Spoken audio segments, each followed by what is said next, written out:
It's Wednesday, April 13th, 2022, 6 p.m.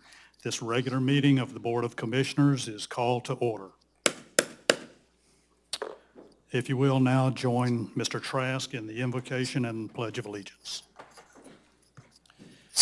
Our Heavenly Father, we come humbly before you to ask your divine guidance and help in our deliberations this evening. We especially ask for your blessing on the new city commission as it is seated this evening and begins its work.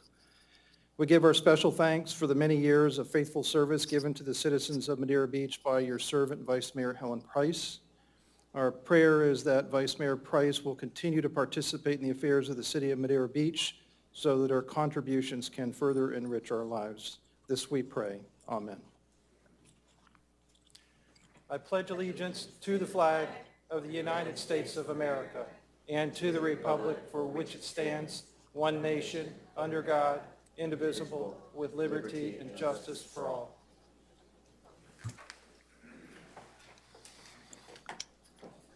City Clerk, will you call the roll? Mayor Hendricks, Here. Commissioner Taglerini, Here. Commissioner Kerr, Here. Commissioner Andrews, Here. Commissioner Hudson, Here. Okay, first on our agenda tonight is appointment of a vice mayor. Since Vice Mayor Price is no longer up here, we've got basically a new commission. Mr. Hudson has been on the commission, I think, a year now.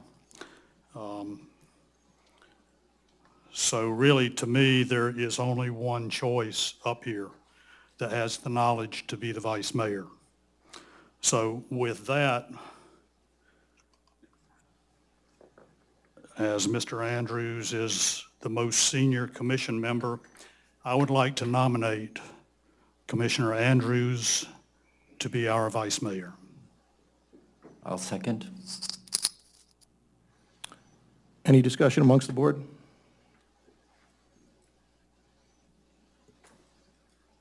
Clara, can you call the roll, please?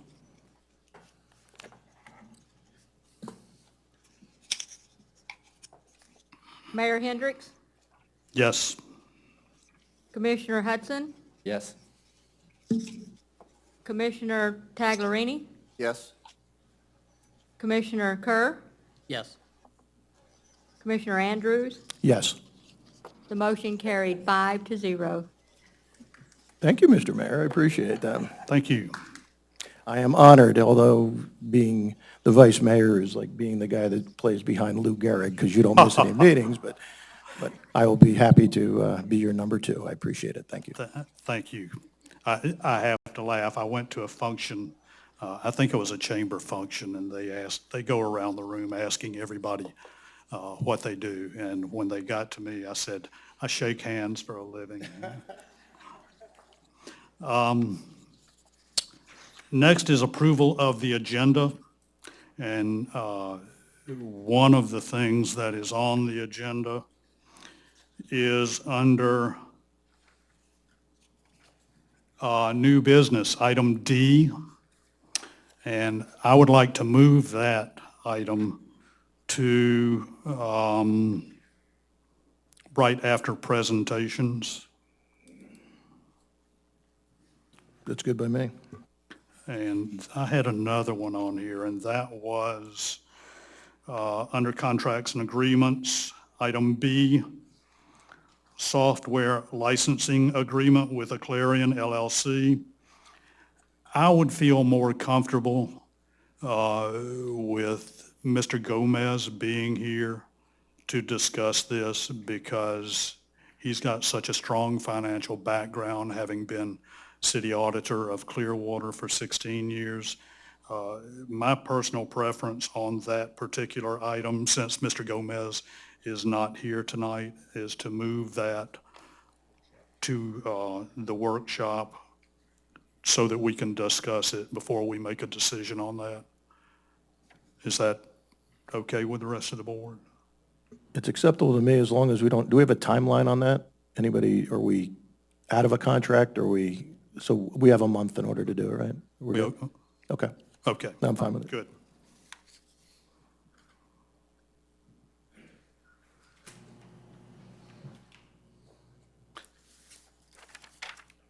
So Mayor, we just need a motion to amend the agenda to reflect that. I'll make a motion to amend the agenda to move item D from new business up to beginning of the meeting and to postpone contracts and agreement number I to the workshop. I'll second. City Clerk, will you call the roll? Commissioner Hudson, Yes. Vice Mayor Andrews, Yes. Commissioner Taglerini, Yes?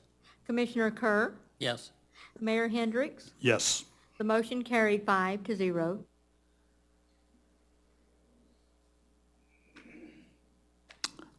Okay. Next is presentations. And this is a double-edged sword for me.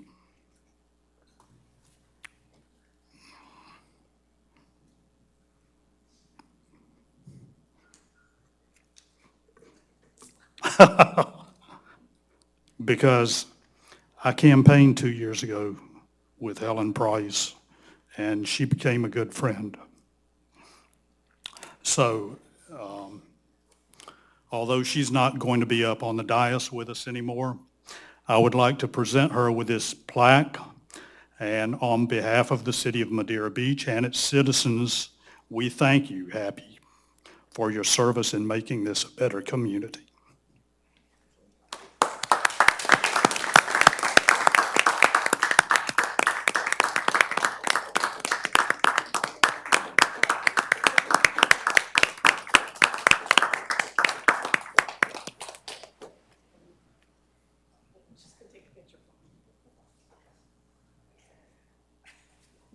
Oh, my goodness. Oh, very nice. I'll take you.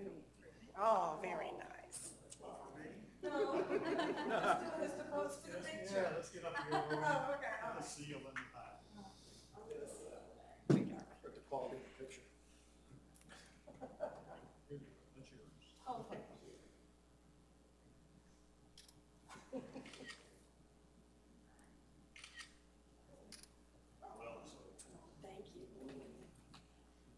Very nice. Thank you.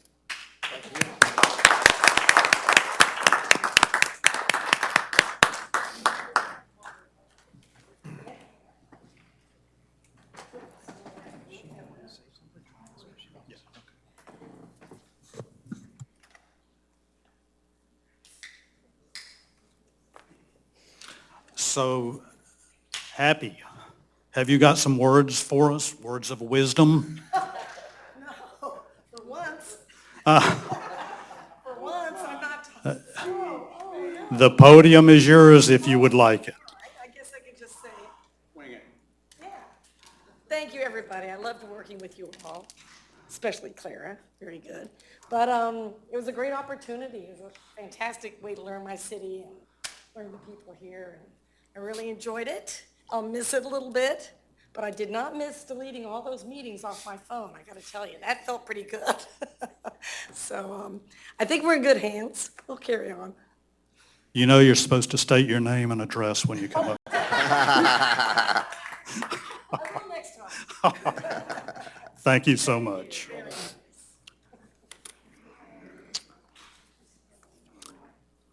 Okay, next is approval of fiscal year 2021 annual comprehensive financial report. I think we've got a presentation on that, so come on up. Sure, I'll do a quick introduction. So Zach Chalifer is an audit partner with the firm James Moore and Company. So they performed the audit for the fiscal year ended September 30, 2021.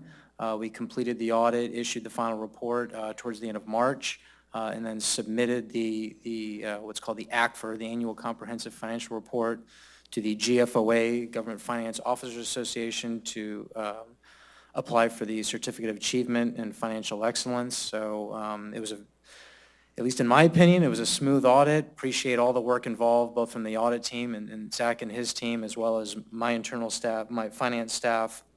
Again, this is the second year that they performed the audit for this firm. Went smoothly. We were happy with the results. And I'll turn it over to Zach to provide a quick presentation on the summary of those audit results. All right, thank you. Good evening, Zach Shalafor, partner, James Moore and Company. First and foremost, I appreciate the flexibility with regard to the agenda, moving us up there a little bit. Big thank you as well to Andrew and the finance team for all of their work through this process. There's a lot that goes into the audit. We send a long laundry list of items that we need. I think we started the first week, second week of January, and then get this wrapped up in time to submit. As Andrew mentioned, the city does apply for, with the Government Finance Officers Association, the Certificate of Achievement for Excellence in Financial Reporting. With that, the report is due March 31st, and what that means, and also real quick, there is a PowerPoint. I know it's in the agenda packet. I don't know if we have it, if we can pull it up or not from there. If not, that is kind of what we'll be referencing to go through my comments here. But the city was awarded the Certificate of Achievement for Excellence in Financial Reporting related to the 2020 financial statements. We have every expectation that that will be awarded once again for the current fiscal year. These financial statements, these are management's financial statements. With regard to the audit, this year there were 4 reports that we issued to summarize the results of the audit. The first report shows up in the very front of the document. That's the audit opinion on the financial statements. We did issue an unmodified opinion, which states that the financial statements are fairly presented in all material respects. Effectively, it's a clean audit opinion. This is the best opinion that we can issue with regard to the city's financial statements. Effectively, again, it says that the numbers can be relied upon. In the back of the document are the 3 other reports that we issue. The second report is a report on internal control and compliance. And what that is the state requires us to perform the audit in accordance with government auditing standards. And while the audit is not focused on expressing an opinion on the functioning of the city's internal controls, it is a component that we look at and consider as it relates to your key financial processes. And if we come across any deficiencies in either the structure and design of the internal controls or the actual functioning, we would have to report those here. We also look at compliance from usually a budgetary standpoint, a debt standpoint, a grant standpoint. And if there were any compliance issues that came up during our testing, we would report those here as well. There were no such items on either of those sections, so effectively this was another clean report. The third report that is required is the State of Florida Auditor General's Office requires us to really report back to the state on a series of different items. The biggest one in here is financial condition, where there's nothing about, okay, if you're good, we say you're good. It's more so there's certain red flags where if you met any red flags, we would have to disclose that. As we'll get to in a moment, the city's in a very strong financial position, so no modifications or anything close to any modifications to that report for those different areas. Again, we would only have to report to the state if there were any negative trends, concerns, things like that. And then the final report that we issue is an examination report where we do have to look at the city's compliance with state statutes over investment activity and investment policies. There we did note the city to be in compliance with that specified statute. With regard to the numbers, the general fund, of course, is the primary operating fund of the city. And what we like to look at is usually a 3-year trend, just say, okay, what have the differences in that general fund balance been year over year? Kind of what direction are you moving? Your total fund balance in the general fund went from about $13.2 million last year to $14.5 million this year, about a $1.3 million increase. And really what it's pretty much mirrors what we've seen across the board with Florida governments for this past audit cycle, because if you go back 2 years for those who were part of this budget process, 2 years ago, it was a very uncertain time, summer of 2020, with regard to COVID. Sales tax revenues had gone off a cliff around June, I think it was, when those April, the month that we shut down, came in and revenues were down. So there was lots of uncertainty in terms of where our revenue is going to end up. Let's tighten our belt from an expense standpoint because nobody knew what the future held with regard to the financial impact of COVID. Fortunately, like many others, those revenues from a sales tax perspective and state revenue sharing came back very quickly to where they were and got even stronger. And then, of course, property values as strong as they've ever been. So, again, it's been very common to see those increases year over year, just with fiscal year 21 being kind of a very conservative budget year that ultimately worked out just kind of based on the environmental conditions pretty favorably. Of that $14.5 million, what we like to look at to kind of help benchmark it is we take your assigned plus your unassigned fund balances. There's different categories that represent how spendable that $14.5 million is. When we take your assigned plus your unassigned, we have about $10.7 million left over. So the $4 million that got backed out, your emergency reserve is part of that, as well as any loans to other funds or other non-spendable items where you don't have cash available in the general fund to use for some other purpose. Or again, with the reserve, it's been an action of this body that basically set those monies aside. So looking at that residual of about $10.7 million relative to what you spent in the general fund in fiscal year 21, just under $10 million, you're at about 110% in terms of looking at that reserve balance as a percentage. That's a very healthy level. The Government Finance Officers Association, who recommends or who issues the Certificate of Achievement, they recommend an absolute bare minimum of 2 months, or say if you're a coastal community, 3 months is probably more like it.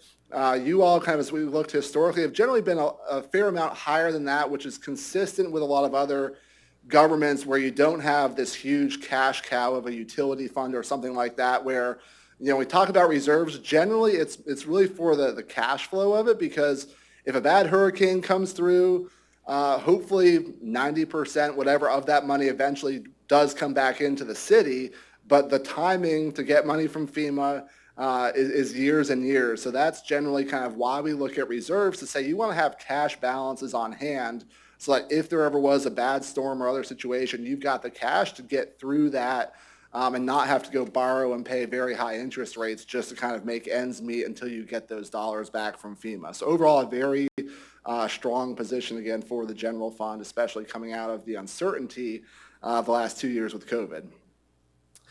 Your business type funds, we like to look at here is your unrestricted net position, which is very similar, kind of that bottom line reserve balance in terms of just kind of monitoring the health and the trends of those funds. So for your sanitation, stormwater, marina, all of those in a positive fund balance situation, generally, again, moving in the right direction. Sanitation, a little bit trickier for everybody, just as recycling costs have gone up and there's been kind of more uncertainty there. That's kind of often came down a little bit last year, pretty much held flat this year. Stormwater did decrease, but that was largely just due to capital investments. So no concern there. It's kind of the operating side that we look at if there's any trends that are cause for concern, which again, there were not. Everything either moving in the right direction or with a very kind of distinct explanation, such as the capital reinvestment coming out of those funds. A few other items. We look at your building fund as your other major fund in these financial statements. That has a positive fund balance, about $630,000. And then all of your other special revenue funds, where generally your restricted dollars go, such as gas taxes, to kind of have that additional accountability and transparency over the use of those funds. All of those other funds had a positive fund balance. That's always one thing we look at to say, hey, is there any negative somewhere else that may eventually have to get covered by or subsidized by the general fund? So no negative balances there. And then the last thing I always like to touch on, I touched on it last year, and every year I'm here, I will briefly mention this, is in your financial statements is recorded what's called the net pension liability. I like to mention it because that number did come down substantially this year. It's about $800,000 versus well over $1 million. But the bottom line is that number is purely kind of, I call it an exercise in governmental accounting. It's a theoretical number where the actuary for the FRS system calculates a number that then gets allocated to all the county school boards and municipalities that participate. And then for reporting purposes, you have to show that number to kind of put the health of the state plan into perspective. But the ongoing obligation of the city is that every month you have your payroll and you then remit to the state the contributions based on that payroll. And that satisfies the city's ongoing requirement. But again, because it's a large number that shows up in the financial statements, I do always like to at least address for the record what that number does represent. Again, totally theoretical in nature, not something the city's going to have to go cut a check for that full amount anytime soon here in the future. So those are pretty much the highlights. I'd be more than glad to touch on anything a little bit more in depth or answer any questions. And thank you all again for the chance to be here this evening. Thank you. Any questions? I get just a real quick comment. Zach, this is a terrific report. I really wanted to pick on you, but I can't. It's really good. How many more years you guys have on this contract as far as doing our? I believe it was either a 3+2 or a 5-year. I forget I don't know the exact term of where we're at now. No, I'm happy about that. That's good. But I just want, I love the way the numbers are trending, and I think it looks great, and I think we're kind of in a good recovery mode. But take a deep breath because, we do still have a lot of infrastructure projects that need to come up, and we're also going to be facing with the inflation rate, some wage increases and some things along the line here that are probably going to hit us pretty hard. So just keep that in mind when we look at these numbers. And, hey, we got all this money to spend. No, we don't. Exactly. Fiscal responsibility, gang. All right? Well, yeah, and not only that, we have unforeseens like red tide and some other things, not to mention storms and whatnot, that we've got to keep an eye on, and it hit us hard this past year. So, thank you, sir. So, we're doing so well. Y'all did so well. I guess dinner for everyone is on your company tonight. Thank you very much. Nice presentation. All right. Thank you all. Have a good night. Thank you. Are there any questions from the audience or any comments from the audience on this? Okay, thank you. If none, staff recommends approval of the annual comprehensive financial report as presented. Okay. Is there a motion? I make a motion to approve the comprehensive annual comprehensive financial report as written. Thank you. Is there a second? I'll second. City Clerk, will you call the roll? Vice Mayor Andrews, Yes. Commissioner Hudson, Yes. Commissioner Kerr, Yes. Commissioner Taglerini, Yes. Mayor Hendricks. Yes. The motion carried 5-0. Thank you. Next is public comment. If anyone has any public comment on anything that is not on tonight's agenda, please approach the podium. You state your name and address. You have 3 minutes to speak. No?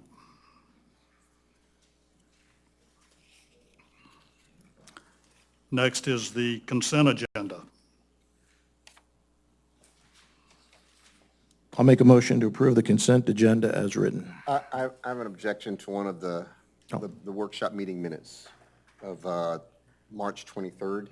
I understand that, We need a second before we discuss that. We have a motion on the floor. We need a second, and then you can discuss the motion.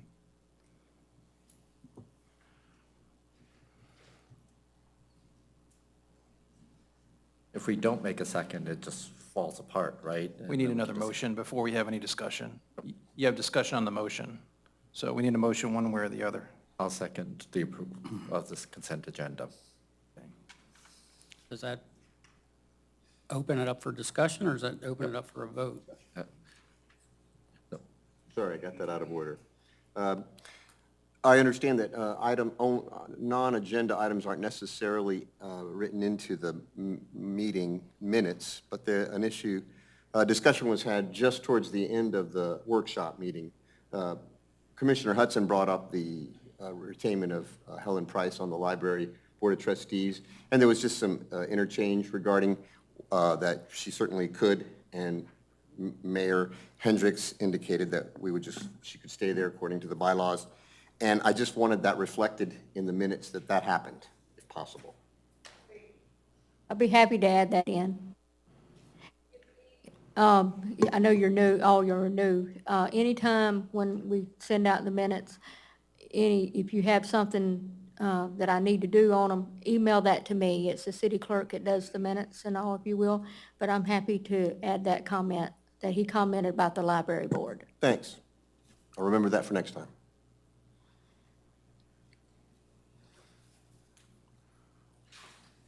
Should I amend my Okay. motion then? So we would need a motion to amend or to approve the minutes as amended. Okay, I'll make a motion to approve the consent agenda with the amendment Commissioner Taglerini brought up. I'll second. City Clerk, will you call the roll? Vice Mayor Andrews. Yes. Commissioner Kerr, Yes. Commissioner Taglerini, Yes? Commissioner Hudson, Yes. Mayor Hendricks. Yes. The motion carried 5-0. Next is public hearings. First is second reading of Ordinance 2022-05, proposed amendment to the City of Madeira Beach Code of Ordinances, Chapter 10, or 110, zoning, Article 6, supplementary district regulations, Division 3, landscape, fences, gates, hedges, and walls, Section 110-446, applicability of division. Mr. Trask? Thank you, Mayor. I'll read that ordinance by title only. This is Ordinance 2022-05, an ordinance of the City of Madeira Beach, Florida, amending Section 110-446, applicability of division of the Code of Ordinances of the City of Madeira Beach to add a definition of the term post and add dimensions for horizontal members and open fences, providing for conflict, providing for severability, and providing for an effective date. That was the second and final reading of Ordinance 2022-05 by title only. I believe staff is going to make a presentation, Mayor. Okay. There were no new changes on Ordinance 2022-05. The Planning Commission recommended approval on February 7th, and it was approved at the March BOC meeting. Okay. Any more discussion amongst the board? I have a comment. Jenny, what happens if a property has a repair on their fences or a portion of their fence needs to be replaced? Would they have to abide by this, this new ordinance, this new guideline? If it's a repair, they can repair their fence, but if they are replacing the fence, they need to abide by this ordinance, which is actually less restrictive than what we have currently. It's less restrictive? Yes. Okay. Is there a national standard that goes to these fences? I mean, I'm curious to why it was brought up in the first place. So we actually had about 4 or 5 separate contractors who, when they were trying to get their applications for a permit for a fence in, had to be rejected for a revision, saying that, oh, it's too wide, because in our code right now, the horizontal and vertical components of the fence have to be 1.5 inches, which is quite thin. So some of them were saying that they're just backing out of the contract completely because they didn't want to sign their names to having a fence that is not structurally sound. So from that, planning department and building department, we discussed this, and that's kind of the background of how this got in front of you. So from that, we also went through the rest of the code to see if there was anything else that might need to be updated. So currently, our code does not have any language about posts, so we included that. And then there are 2 sections in the fence code, Section 110-466, that allows for a picket fence, and Section 110-446, Subsection 4, which also references that picket fence. So we were taking that, thinking that the code originally meant to allow for a wider picket fence.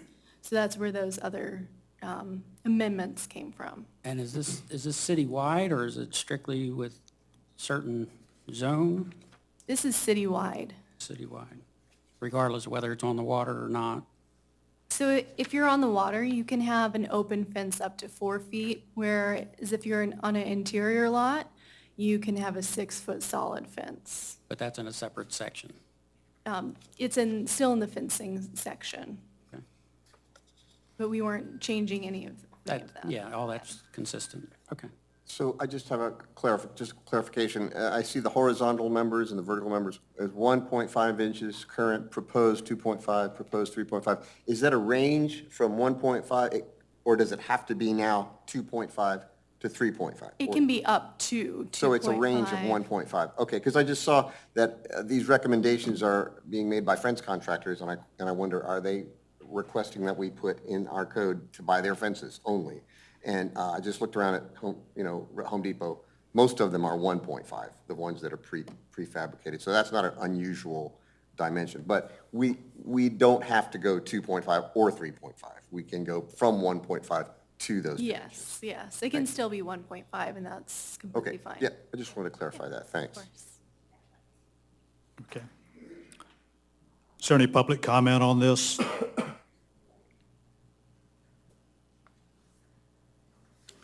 Is there a motion on ordinance 2022-05?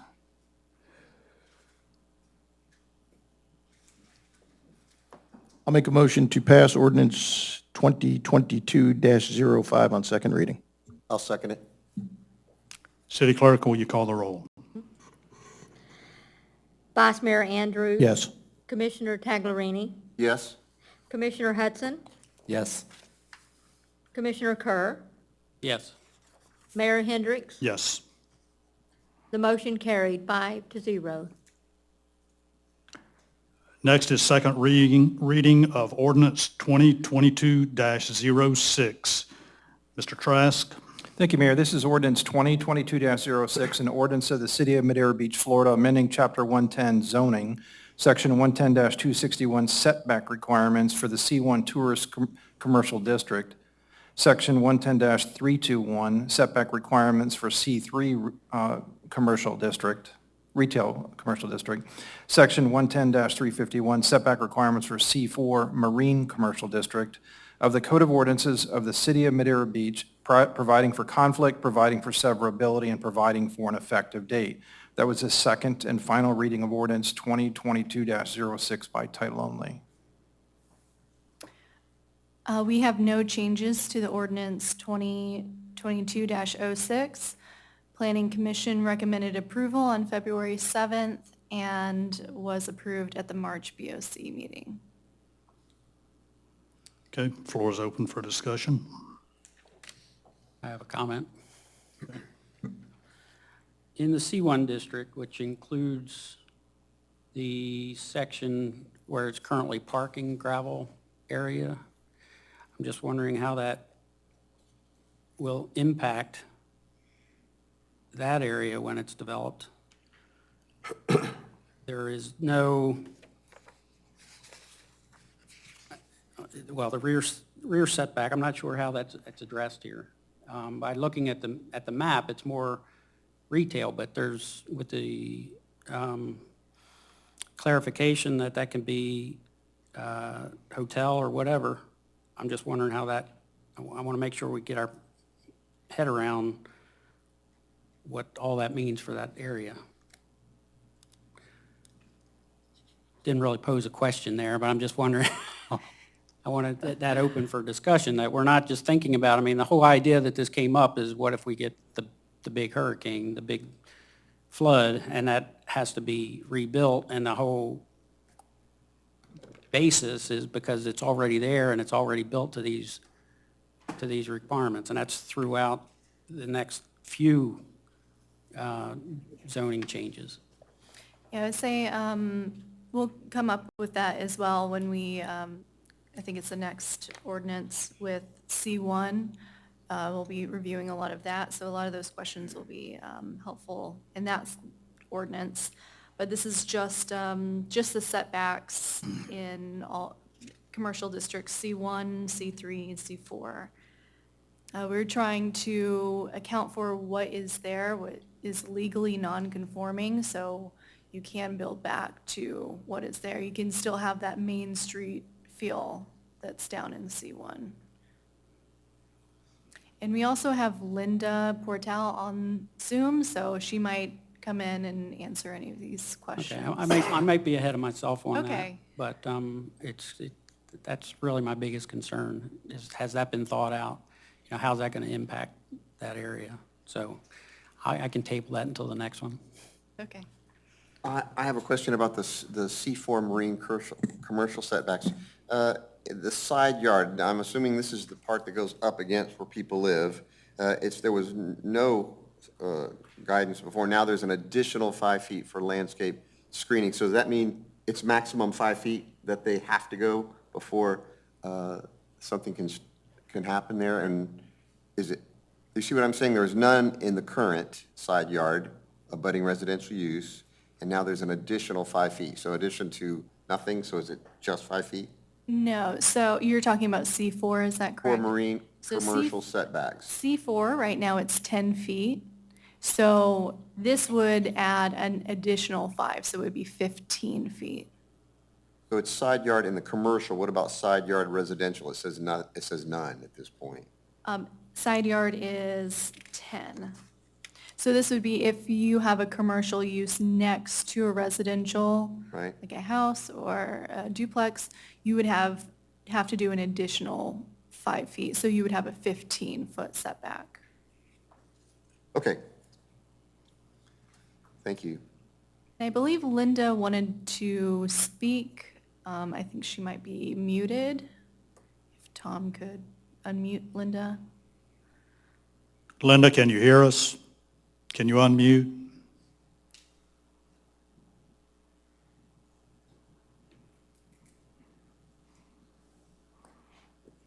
Well, I feel like we're back in the old COVID days.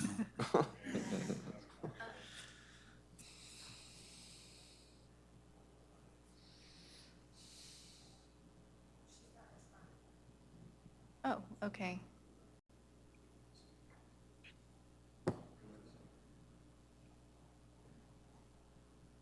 All right. Were there any other questions? I'll see if can sort this out. I guess I'm still having trouble with the C3, which is the east side of Gulf Boulevard, reducing the setback. And I know they widened the street, and Jenny and Linda both explained it all to me today. But I'm still I don't want to increase the density if we put in hotels or residential places. So I don't think I can vote for this, but it's the C3 setback that is what I have. I think I'm unmuted now. Yes, we Okay. can hear you.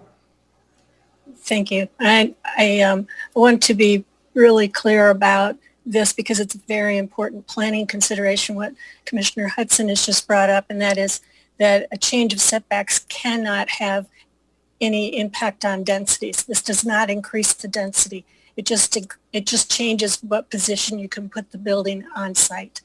And even if we were to change the impervious surface ratio, it still wouldn't increase density. It wouldn't give you the right to any more square footage to build or any additional units.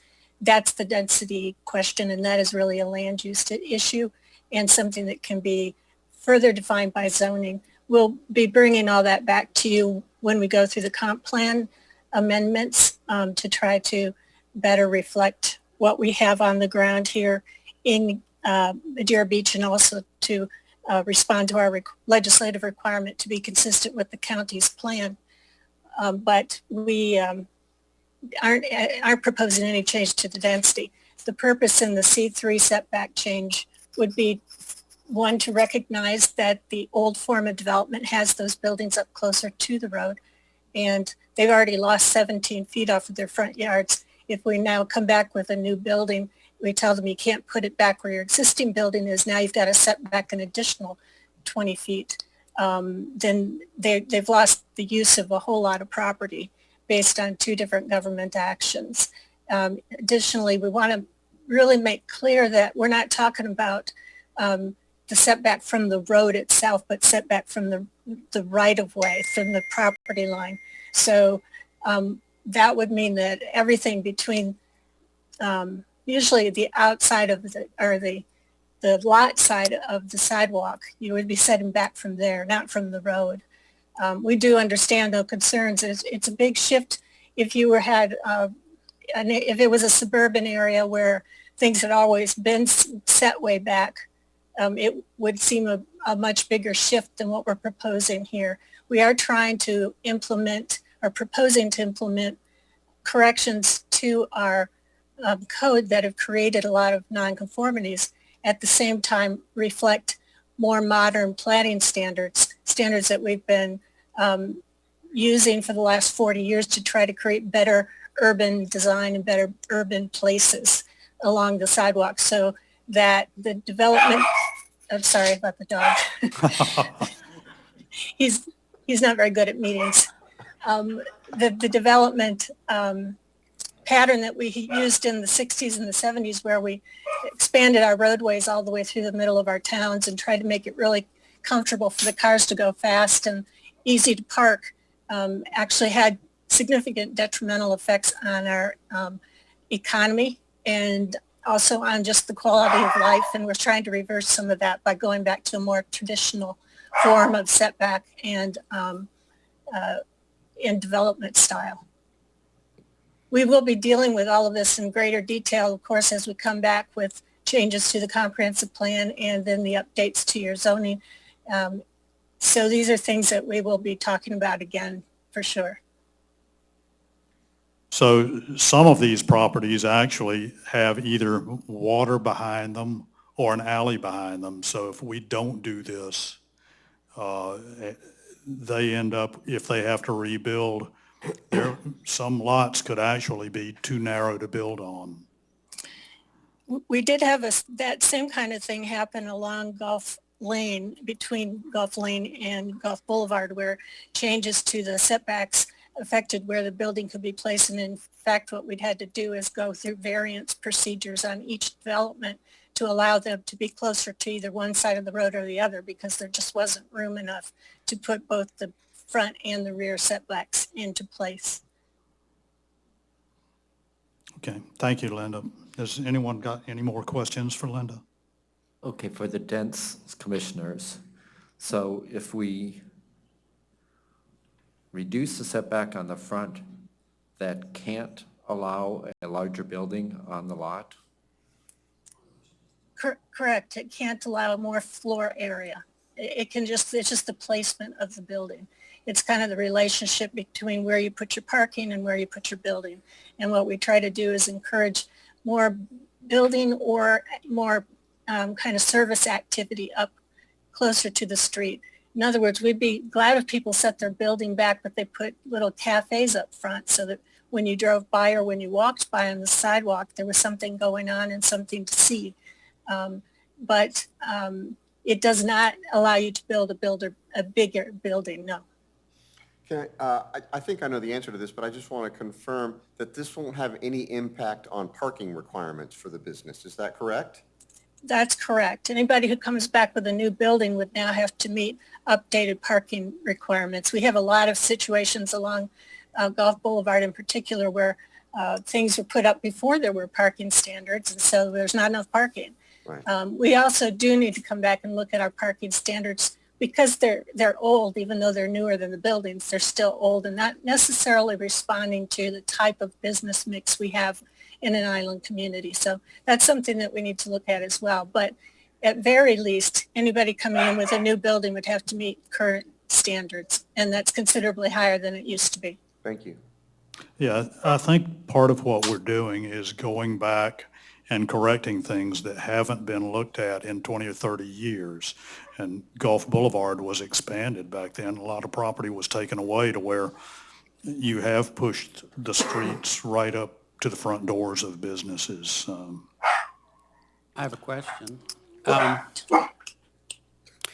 When you were coming up with the recommendations, was there any study done on percentage of buildings that are in that C3 that are currently at the 15 feet versus the 25? We have done visual surveys, and we have at various times done maps. We haven't presented that in a formal or community setting. We can definitely come back and do that, and we would be, because we have to do the land use and the zoning over again for Gulf Boulevard in order to be consistent with the county's plan. So we will be coming back with those kind of estimates and surveys. At this time, what we've done is calculated all of the floor area ratios, and as I said, drawn some lines on the map to make comparisons for our own sake when we're doing planning analysis. But you don't have I mean, you're looking for a vote tonight on this. But, you don't have a feel for that?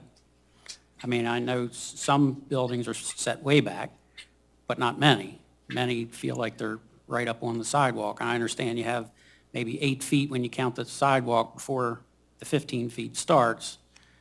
So you're probably looking in excess of 20 feet from the curb, roughly. Correct. We actually do have some buildings that are built that are actually sitting right up against the sidewalk because they were already built way forward when the state came through and took the 17 feet off the front of those lots. So they used to be set back further from the road, but now are way up front. Now those can make repairs in their current position, but if they came back now, they would need to set back the minimum that we're now proposing. So those would still have to move back further. You don't want your building sitting right up against the sidewalk, obviously. That's especially now. I think over time, the other thing we'll be looking at, I know some the commissioners have in public conversation expressed interest in this sort of thing, but we need to look at the complete street situation, you know, how wide are our sidewalks and how much space is there on either side of them. How do you access buildings? What kind of lighting do we have? Just to make sure that they're safe and they're convenient for use. When we spoke earlier to Commissioner Hudson answering some questions, he made a point that there are some places where buildings are so close to the sidewalk that when people are standing outside in line, they're kind of running into each other on the sidewalk. And we don't want that. There needs to be staging area. So we have to look at it in detail all up and down the block, and maybe in cases where it's too crowded, even be able to go in and make some suggestions on things that could be done to facilitate better design and better relationship between the pedestrians and the cars. But I don't have a number for you exactly how many buildings are sitting at what distance. I don't have that tonight.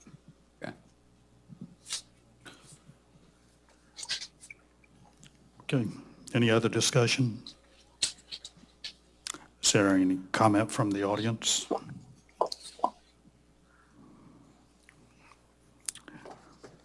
Is there a motion on, Well, we have public comment. Sorry. oh, sorry about that, I didn't see you.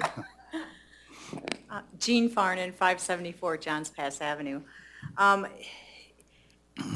This seems a little bit premature without having all this information.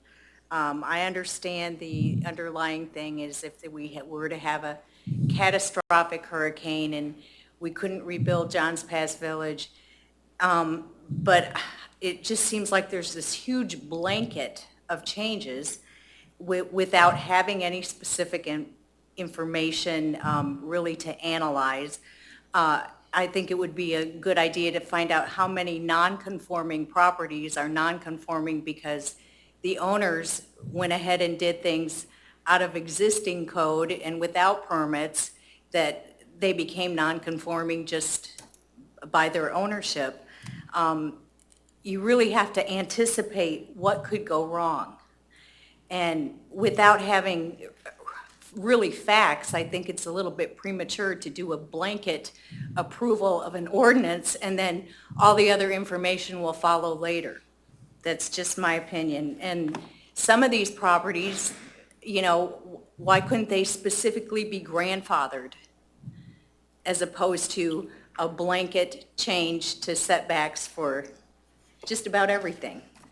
Just my opinion. Thank you. Thank you. You can't grandfather something if you're rebuilding it, and I will point out that Mr. Kerr was on the Planning Commission. This has been looked at for months and months and months, has been studied, And right here, recommendation, Planning Commission and staff recommend for approval.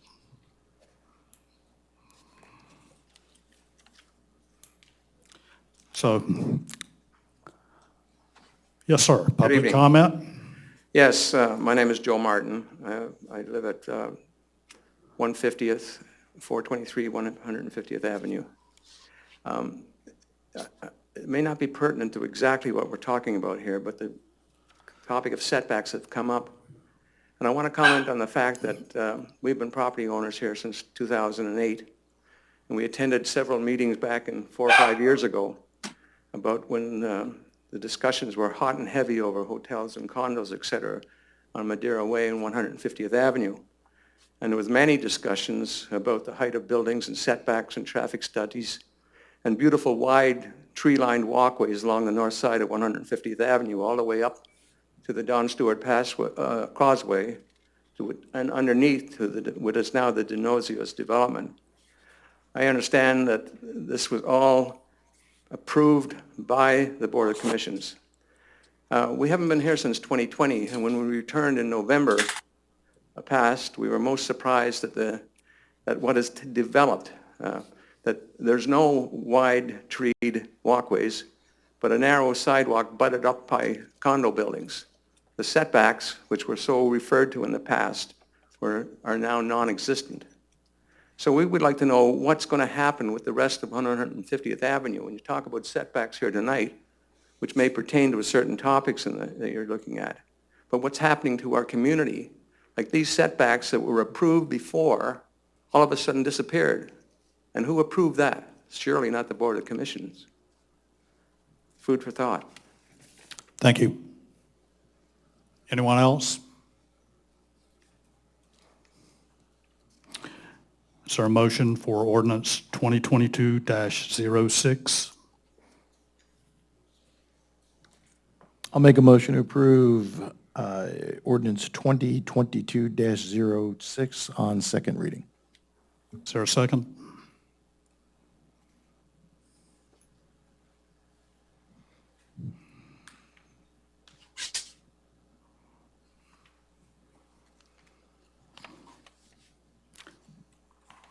Well, I must say, I'm surprised that a member of this board that was on the Zoning and Planning Commission and went through all this, and we have a recommendation as hard as we're working, and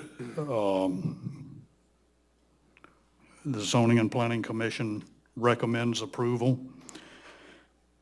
And we have got to get this city in conformity with county and state regulations.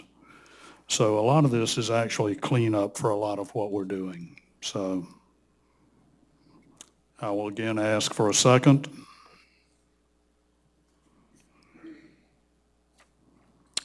Second reading fails. Next is ordinance 2022-08. Mr. Trask. Yes, thank you, Mayor. This is ordinance 2022-08, an ordinance of the City of Madeira Beach, Florida, amending Chapter 110 zoning, Division 5, C1 tourist commercial, Section 110-256 definition, purpose and intent, Section 110-257 permitted uses, Section 110-262 maximum building height, Section 110-263 maximum lot coverage, Section 110-264 impervious surface ratio, ISR, Section 110-265 special requirements of the Code of Ordinances of the City of Madeira Beach, providing for conflict, providing for severability, and providing for an effective date. That was the first reading of ordinance 2022-08 by title only. All right, so a lot of these next ordinances will sound very similar. A lot of it's cleanup. So I'll just go by section through section, talking about what the changes are. But just to be clear, this is the first reading of this This is the ordinance. first reading. Okay, thank you. Yes. Section 110-256, definition, purpose, and intent, which is on page 46 of your packet. The commercial general category is a reference to the City of Madeira Beach's comprehensive plan and not the countywide plan. Section 110-257, permitted uses on pages 46 and 47. This amendment adds tourist dwelling units to the list of permitted uses. So throughout this C1 tourist commercial zoning district, the code references tourist dwelling units and temporary lodging. This is seen in section 110-260, subsection 4, section 110-263, subsection 3, and section 110-265, subsection F. So staff believes this code is intended to allow tourist dwelling units, but it failed to list it in the permitted uses. Section 110-262, maximum building height on page 47. The code measures height from the base flood elevation plus freeboard. This is also known as design flood elevation. So staff proposes to remove the reference of stories to clean up and clarify the height requirements. Section 110-263, maximum lot coverage, also on page 47. This amendment is to be consistent with amendments in section 110-265, the special requirements. Section 110-264, impervious surface ratio. So impervious surface ratio is the ratio of impervious surface to the entire lot. So if the ISR is 0.7, that means 70% of the lot is allowed to be an impervious surface, like pavers, concrete. That also includes the building and like if they have a pool. So the City of Madeira Beach Comprehensive Plan allows for commercial general to have an ISR of 0.9. And many of these lots in Johns Pass Village area are closer to that 0.9 than that 0.7. So we are suggesting a 0.85 an ISR. Section 110-265, special requirements. That's page 48 and 49 of your packet. The amended subsection C. The proposed amendment removes the maximum width restrictions of a building and adds a requirement that larger buildings that are 120 feet wide or more would have to be designed in such a way to keep a Main Street feel of Johns Pass Village.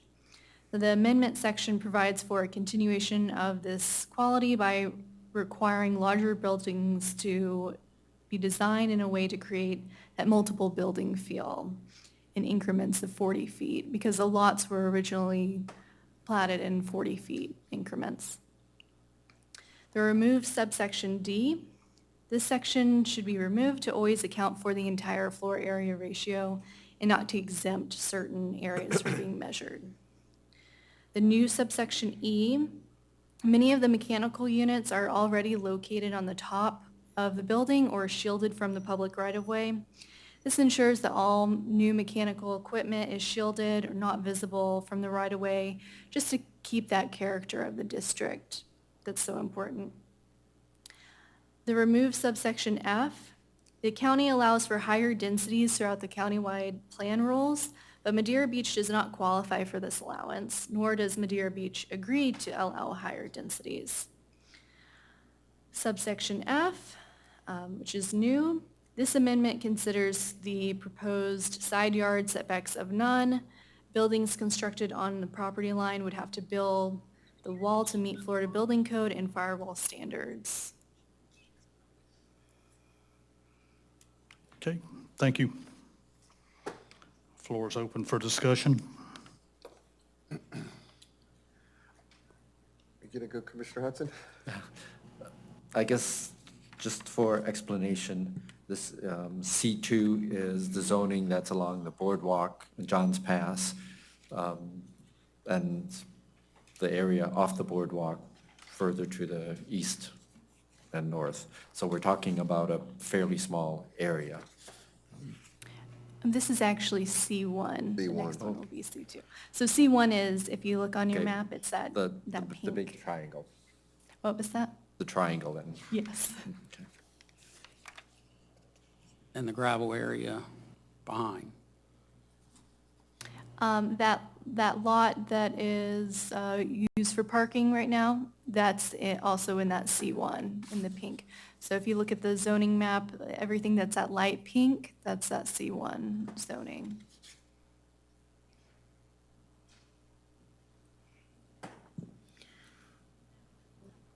Commissioner Hudson, are you done? Sorry. So I understand that most of this is just to allow the building and the vibe of John Spence Village to retain it, and I want that to happen as well. My issue is with the proposed increase in the impervious surface ratio in the C1, 2, and 4 zones. Now, the impervious surface ratio is the impervious surface of the entire lot. If the ISR is 0.70, the lot will have, as she said, 70% covered. And our comprehensive plan allows a general lot to have an impervious surface ratio of 0.90.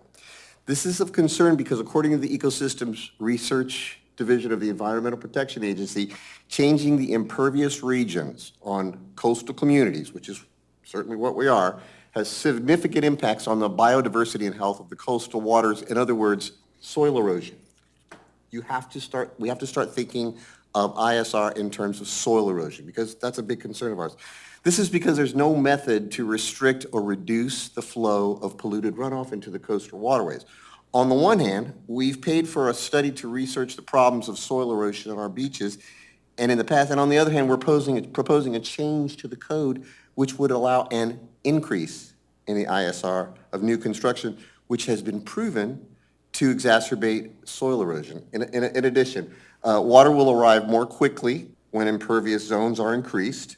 Understand, we're talking about an area where water can't penetrate the island. So where's it going to go? It's going to go right out to the Gulf or into our intracoastal. In a developed watershed, which is what would be, much more water arrives at a system much more quickly, resulting in an increased likelihood of more frequent and more severe flooding. Frequent flooding causes problems for residents. The local government must clean up the sand and sediment. This is according to the United States Geographical Survey and Water Science Impervious Service Ratio. It doesn't appear that the suggested change is related to a specific community need, nor does it appear that the proposal is related to an urgent action that provides health and welfare to the community. So specifically indicates change because it looks like the ordinance isn't being met and we want to increase so it's met. For these reasons, not only do I not like the proposed increase to the ISR, I'd like to suggest that we consider looking at our comprehensive plan that allows 0.90. If we want to stop putting Band-Aids on the problem of soil erosion, we have to accept that the problem is multifaceted. Dredging sand and building sand groins alone is fine, but it's not enough. We have to stop adding to the problem with our new construction. And by the way, St. Petersburg Beach ordinance for ISR is 0.70 for all structures, commercial or residential. So the next few, unfortunately, have increases in ISR. I think this is an opportunity for us to take a step back. Let's take care of our island. Let's look at impervious service cover and protect our soil erosion. Thank you.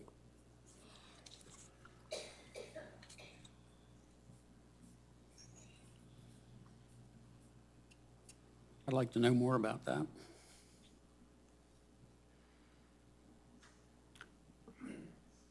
Director Portel, are you still on? I am. Can you hear me? Yes. Okay. I'm having audio problems, so I wasn't sure. Those are definitely concerns. And what we've been trying to look at is the idea that when the zoning and the ratios were put in place, they were put in place over existing development pattern and made all of them non-conforming. We do have higher standards for collection and for percolation and for treatment of stormwater. Commercial areas would have to treat any stormwater that they were increasing. When we're talking about residential areas, it's a little different.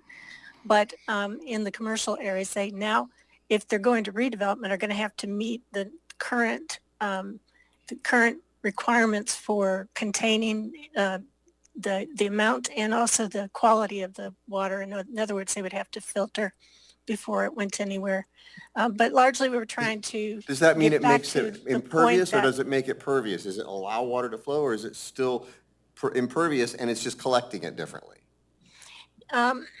Yes, I mean, if it's impervious and whatever you collect on property has to be filtered and gradually released from the property. That's correct. Whether it percolates through the ground and eventually into the watershed, or if it comes directly off the property. What we have to do for the commercial properties is collect the water, make sure it does filter and percolate in some manner or another before it enters into the waterways, so we're not creating any new point sources of contamination. We did want to get past the point, however, where the code had created nonconformities, knowing that even if they are able to stay with the impervious surface ratio they currently have, they are still going to have to treat for collected stormwater if they make any changes to their development pattern. The other issue was that, and this is a good point that Commissioner Taglery brought up, and that is that the comp plan is really pretty permissive with this. And right now we have a comp plan that allows you to do things that the code then prevents you from doing. That's a problem from a legal standpoint. We'd also like to resolve, but there are two ways of dealing with that. One would be to expand the zoning opportunities, knowing that we have other means of filtering and containing the runoff, or go back into the comp plan and make changes to the impervious surface ratios there. And since we're going to be amending our comp plan this year, it's the perfect time to be talking about that. We will be bringing it back to you anyway, so it's good to be talking about it up front Yeah, and getting a sense for what direction you want to go. I'd like to look at other cities. I told you St. Pete is 0.7, which is great. It's the recommended number, and Indian Rocks is a little bit, is close to ours. I just feel like, I understand. Let's preserve the village and the mood of the village. I don't want to change the setbacks. I don't want to change that. But if we have an opportunity to improve the health of our biosystems, this would be the time to do it. Let's look at that. Director Portal, could you take a minute to explain how that stormwater is filtered now from the Johns Pass area? Oh, gosh. In a lot of cases, it's not filtered at all. We have an old, especially since the sewer system underneath the village is faulty. So any new development that comes in is going to have to contribute to repair of the underlying sewer system. And it's not a matter of just collecting water and flushing it directly out to the bay. At this point, you're also required to treat. And so usually what happens in a place that's as densely populated and developed as the pass is, when they put up new buildings, they have to do an exfiltration or some kind of tank system underneath the property, because we really wouldn't want to create great big storage areas for water out on the surface necessarily, but there are other ways of doing it. So if right now and most of them are draining directly off into the bay. So when we get somebody coming in who wants a new building, one thing that we're glad of is at least now we get to do something about water quality and water containment a little bit on that, at least that one property. Linda, I just want to clarify. Filtering means that we're keeping the pollutants out. It does not eliminate soil erosion. The water is still, the water doesn't address the large flows of water. 10% of the property cannot absorb rain at an efficient rate. So yes, we can take out the pollutants, but that water's going. Let's take it all of our sand with it. If the water is hitting impervious surface, then it has to be engineered in order to direct it into the filtration system. Or we have less impervious area. It doesn't erode anything because it's coming off of impervious area, but it does pick up a lot of pollutants, and that's a really important issue. When you're going across impervious surface, there's different kinds of pollutants that it picks up than it would if it were crossing over green area, for instance, where it filters some of that out of it on the surface. Right. So the quality system, which is under the control and the monitoring of the Water Management District, is really specific about what kind of filtering system you have to have in place for getting rid of the pollutants. And as I said, if it's coming directly off of an impervious surface, it's not eroding soil because in a sense, the soil is stabilized by the impervious surface.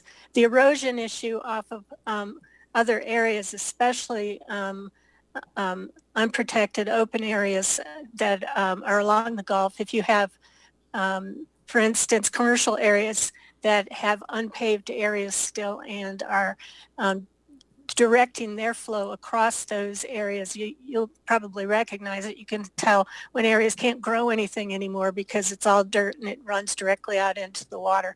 You lose a lot of soil that way. Right, but let's be clear. The sewer system in the state of Florida cannot accept rainwater or runoff. The sewer system and runoff systems are completely separate systems. I'm talking about the issues with soil erosion. I mentioned that it brings pollutants along with it. But I'm addressing the fact that just this issue. We're suggesting increasing the ISR Right. to 0.90 of where I'm suggesting, let's not increase it. Let's hold it back to where it is. That's all I'm saying. Sure. Yeah. As I said, that's definitely one way of doing that. Thank you. And you can, and also to look at the comp plan issue, as you mentioned, when we go through the review of that this year. Thank you. Is this something that we should coordinate with the review of the comp plan on the issue? Should this be? I'm sorry, I wasn't able to hear that. I'm sorry. Should this be tabled to when the comp plan, do this all in coordination at the same time? Other than storm season coming, is there any reason that this needs to be rushed through? Or can it be coordinated with the updates on the comp plan? Same way with the previous. What I would suggest is, you've got a number of changes there in front of you in the ordinance, and some of them are kind of housekeeping issues because the ordinances make reference to the wrong plan or the wrong statute or something of that nature. We've cleaned some of that up tonight, you'll see. You can always change just bits of it, say we're going to approve this, except we want to take this particular amendment out. For now, we'll deal with that issue later as a policy issue. So you don't have to throw the whole thing out if you think there's just got one or two problems. Then you can make a motion to approve it with changes as you're recommending tonight. Well, then I would like to make a motion to, okay. We need to have the Okay, go public ahead, I'm speak. sorry.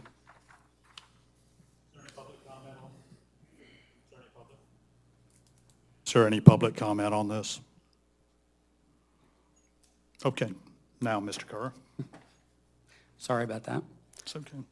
I'd like to make a motion to approve ordinance 2022-08, proposed amendments to the City Madeira Beach Code of Ordinance, with the exception of the changes to the impervious surface ratio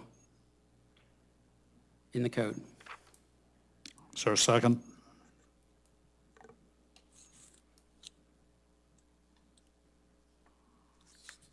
I can't ask a question until it's seconded, right? It needs to be seconded before we have discussion on the motion.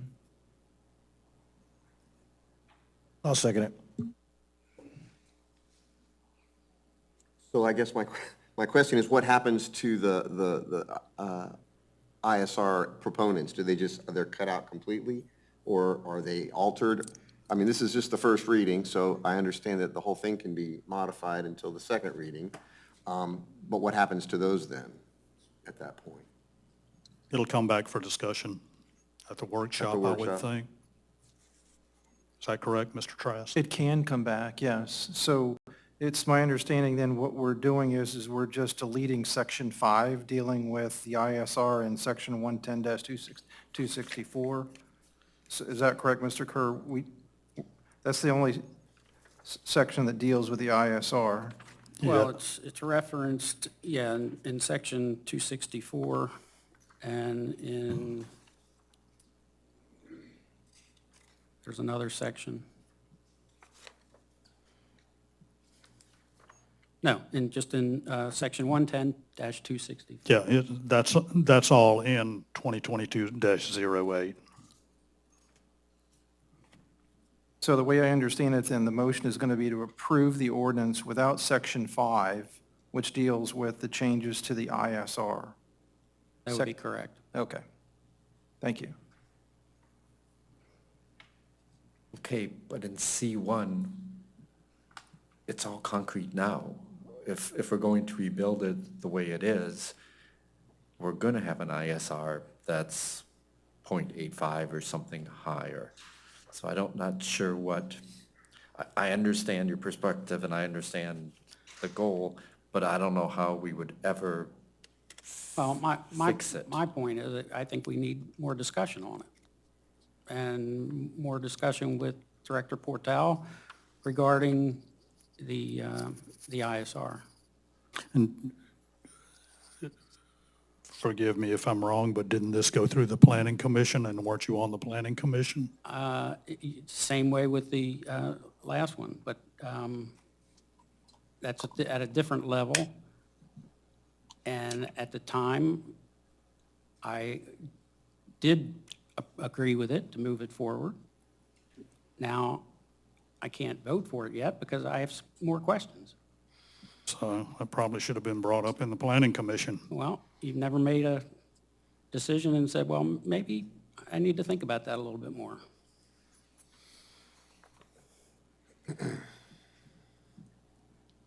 Okay, is there any public comment on this?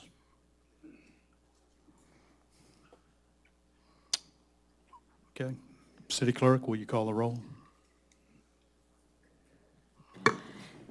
Commissioner Kerr, Yes. Vice Mayor Andrews. Yes.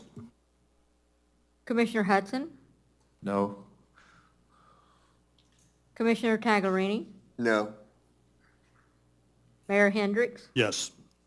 The motion carried 3 to 2.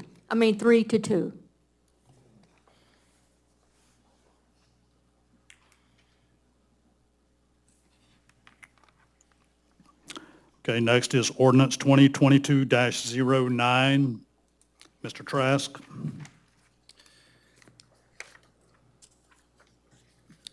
Yes, Mayor, this is ordinance 2022-09, an ordinance of the City of Madeira Beach, Florida, amending Chapter 110 zoning, Division 6, C2 Johns Pass Marine Commercial, Section 110-286 definition, purpose, and intent, Section 110-291 setback requirements, Section 110-292 maximum building height, Section 110-294 impervious surface ratio, ISR, Section 110-295 special requirements of the Code of Ordinances of the City of Madeira Beach, providing for conflict, providing for severability, and providing for an effective date. That was the first reading of ordinance 2022-09 by title only. Okay, the floor is open for discussion.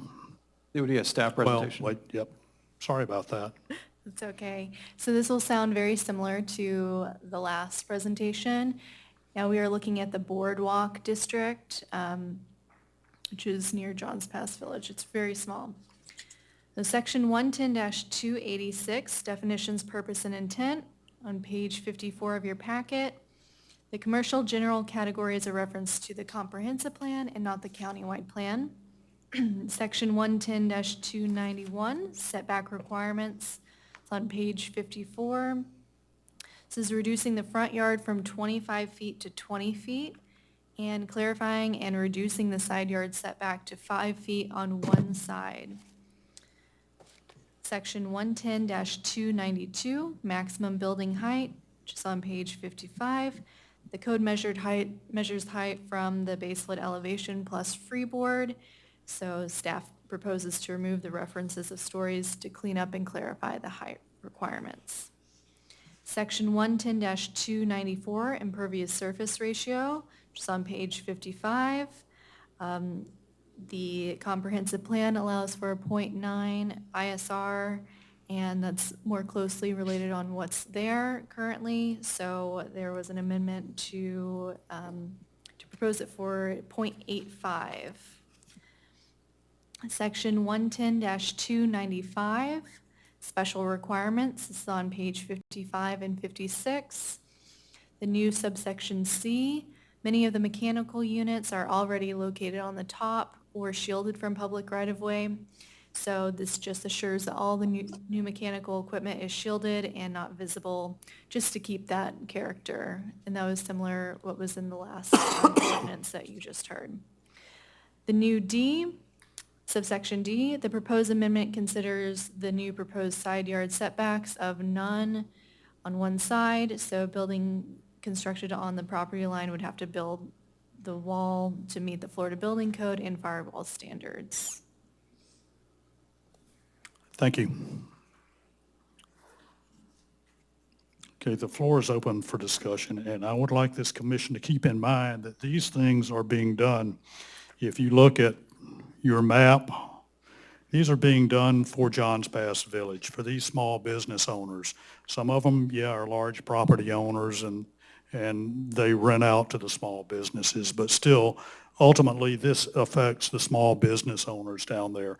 And you've got to consider and visualize what is down there now. And a lot of this stuff is being done for rebuilding in case of a potential major disaster here. And if we don't make some of these changes, we're not going to be able to do that. So when you're thinking about this, you've got to think about the C1, C2, the areas that we're looking at. We're not looking at the whole city, as I understand it, on these things. We're only talking about the village. We're talking about C1. We're talking about C2, the boardwalk area. So those are things you need to keep in mind when you're making your decisions on these things. You're not making a decision on the entire city or the entire Gulf Boulevard area. We're trying to help the businesses in Johns Pass Village so that they can rebuild. Floor's open. May I respond? Sure. Floor's open. Regarding the last two, we never said we can't come back to discuss them. Regarding this one, the C2 area, in my opinion, is strictly the boardwalk area, and that makes sense. The proposed .85 to me, that section is built out. It should remain the full area. I don't have any problem with that. I don't. C1 is also. I don't agree. You don't agree that C1 is built out? No. There's one vacant lot that is a parking lot. And that's pretty huge.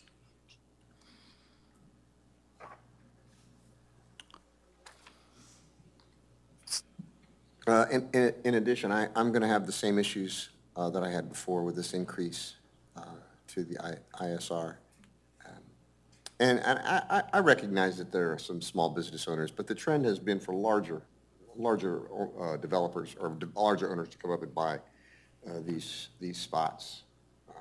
So, I mean, I certainly have sympathy for that, of course, but I'm not asking that we reduce their density, reduce their walls, reduce anything like that. I'm just saying, let's not plug up the entire island if we have the opportunity to not do it with our ISR. No one is trying to. This is for the village. And the village, the village is dense. Everybody knows that. Right. There are 2 stories of businesses down there. And that's what we love about it. But, I get it. But you can't penalize a business because it's big, because it's owned by somebody. Of course not. Of course not. Of course not. They're entitled to have a business. Absolutely. Everyone wants to be successful. That's the American dream. So to come back and say, I'm just asking that if the big one comes and blows it down, they can build back the same structure, but let's bring it back 10% of the impervious ISR. That's all. That's all I'm asking. well, you've got to consider when we rebuild something now, things are different. We've got FEMA to deal with. Sure. But We aren't can't changing- build back We aren't like we changing the did. other codes. We're adjusting our codes so that they can build back exactly what they had. You can't do that. That's what I'm telling you. And it's the same way in a house. And we had a flood where it took out 50 houses in Madeira Beach, and they had to build up. They couldn't build back like they were. And it's Right. the same way in Johns Pass Village. So as much as we would love to be able to do that because of government regulations now, we just can't do it. And that all sounds very good, but it's not reality. And it's time to realize that you've got to get pragmatic and realize this group is running a city now, and we can't do things certain ways just because we don't like it personally. You're affecting an entire city and an entire business community, and the decisions you make are what will make this city.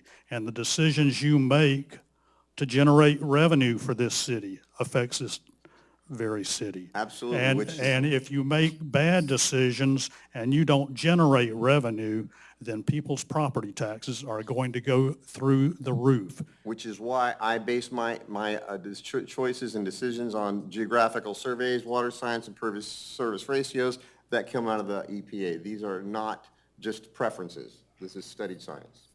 Well, I'm sure some people would have this place just shut down. I've been here 35 years, and quite frankly, when I moved here, Madeira Beach was a depressed area. I didn't buy here because it was a quaint little fishing village. I bought because it was a depressed area, and it was the only place I could afford and be on the water.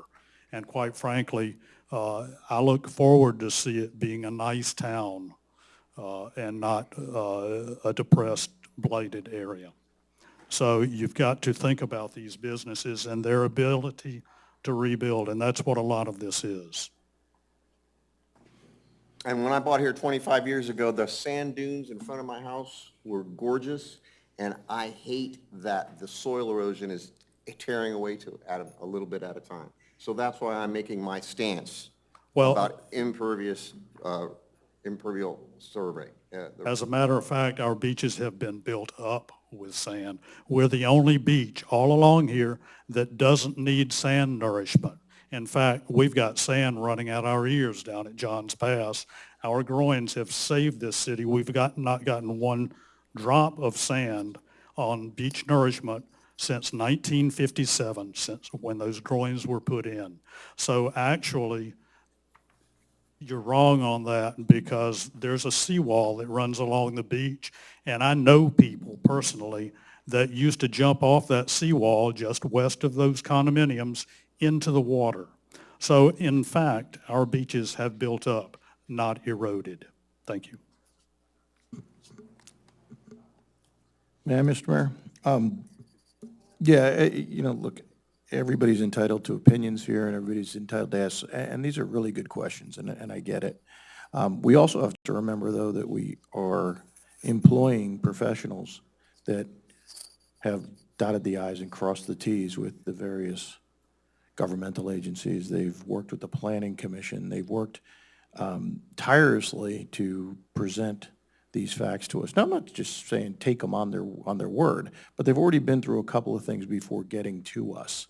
And unless there's, and please don't use me as a model commissioner. The guy next to me is actually the model commissioner because Mr. Hudson came in here, and in the beginning, he knew that there was a lot to learn, and he took it all in, and then all of a sudden, as he became more comfortable, a lot of things came out, and he's just, and I'm not saying that because he's standing next to me. He's wonderful at what he does because he's very thoughtful, and he's also addressing the people on the board.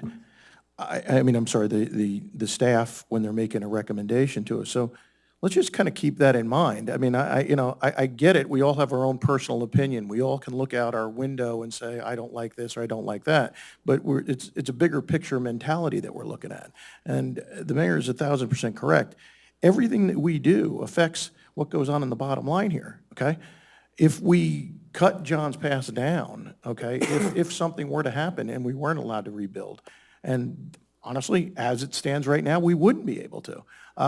Our revenues, our parking revenues would get cut dramatically. I have constituents that come up to me all the time, oh, I liked it here a lot more in the 70s, and da-da-da, and I get it. I get people's desire for that. But I say, look, I'll take you back even further. If we don't start raising money and doing the infrastructure projects that we have, I'll take you back to the 50s. We're going to have sand roads, okay? Because our roads are deteriorating a lot quicker because of a lack of doing them when they should have been done. And look, it's easy to play Monday morning quarterback right now, but we need the revenue unless we triple our ad valorem taxes.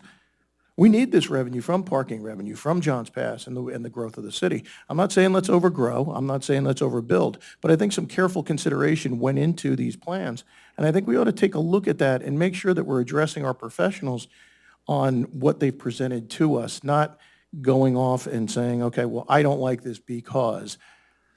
Let's just stay on point. That's all I'm saying. Thanks, guys.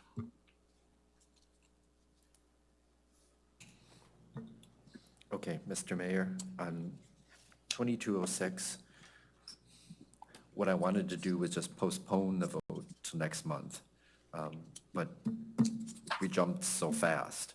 Okay, and on what now, On Dave? 2022-06, which was the zoning one, just so that these guys could get their questions answered.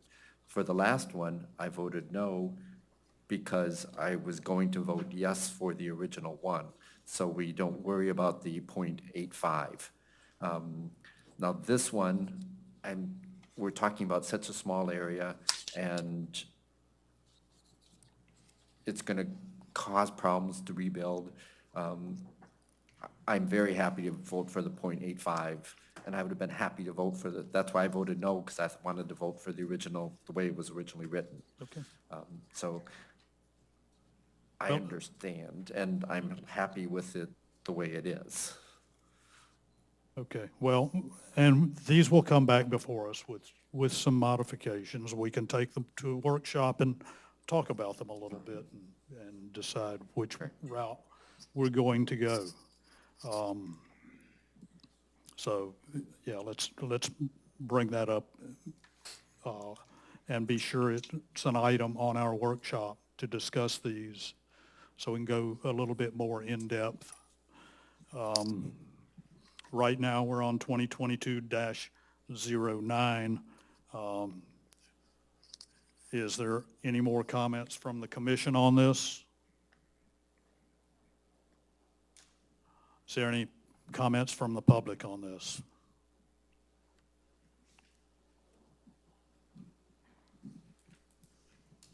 I just have a question. You Jean need to Farnan, 574 Johns Pass Avenue.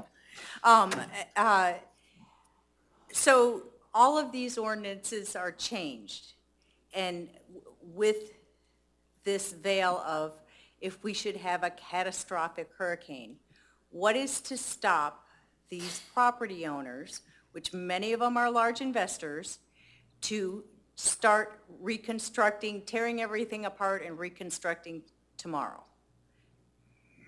Is there any provision that if there is that this kicks in after, a catastrophic event, or is it just, well, here guys, this is all changed, go for it? Well, this is not a question answer.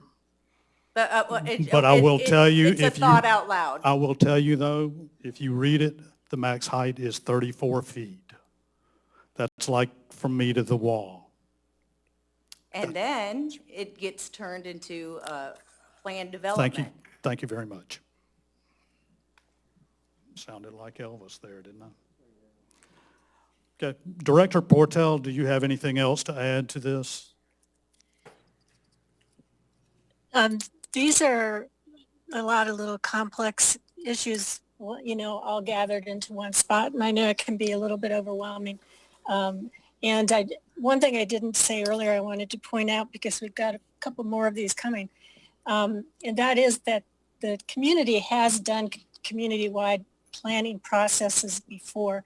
And when we started looking at the codes to propose amendments, we're not only looking at the inconsistencies that exist on the ground now, but we looked also at the outcome of your 2002 community planning process, which was very involved and for which the city paid a whole lot of money.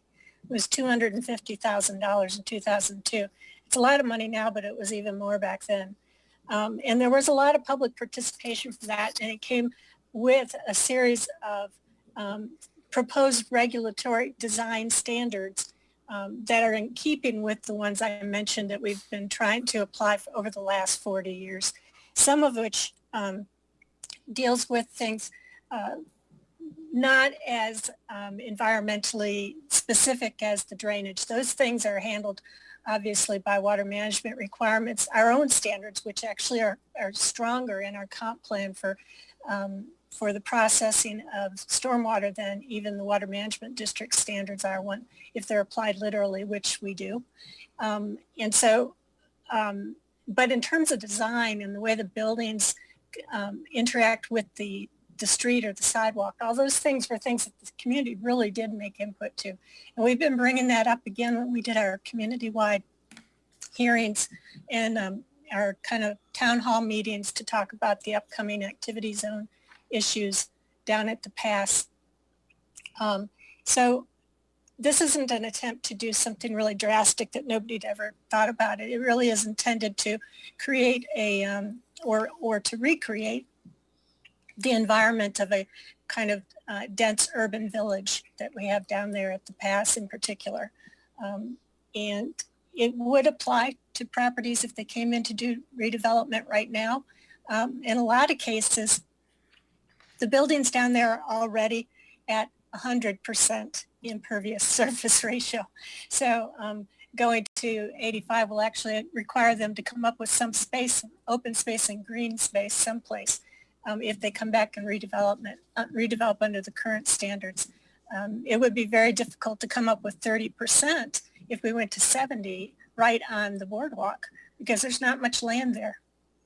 But, and so I think that the commissioners are correct in making the observation that especially as it pertains to this ordinance, when you're talking about just a really small area along the boardwalk, that's a different situation for sure.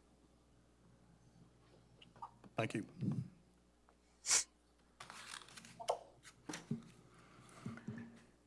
Do I have a motion on 2022-09? I'll make a motion to pass ordinance 2022-09 as written. Is there a second? I'll second. City Clerk, will you call the roll?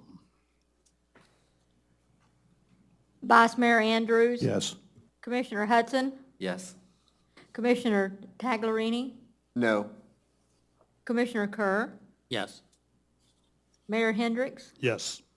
The motion carried 4-1. Next is ordinance 2022-10. Mr. Trask?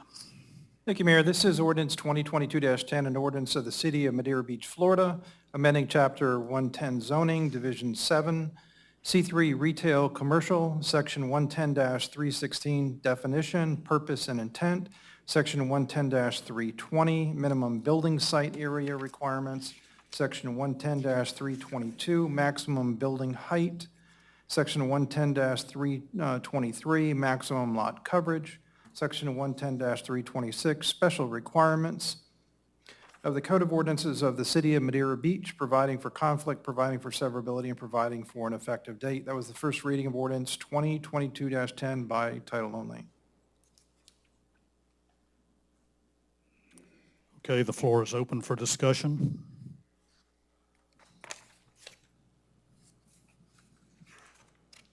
All right, I'm going to go through each section, just like I did before. The section 110-316, definition, purpose, and intent. This is on page 61. The commercial, general, and residential office retail categories are referencing the comprehensive plan and not the countywide plan, so it's just changing that.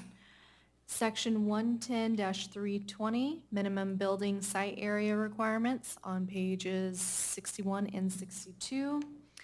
This amendment is to be consistent with the amendments in Section 110-326, which are the special requirements. Section 110-322, maximum building height, on page 62.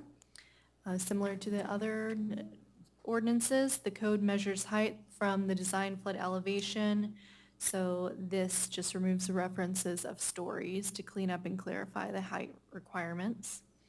Section 110-323, maximum lot coverage, on pages 62 and 63. Subsection 2, this amendment is to be consistent with the special requirements section. Subsection 3, this amendment increases the floor area ratio of the residential office retail from 0.4 to 0.55. This is also consistent with the comprehensive plan and the countywide rules.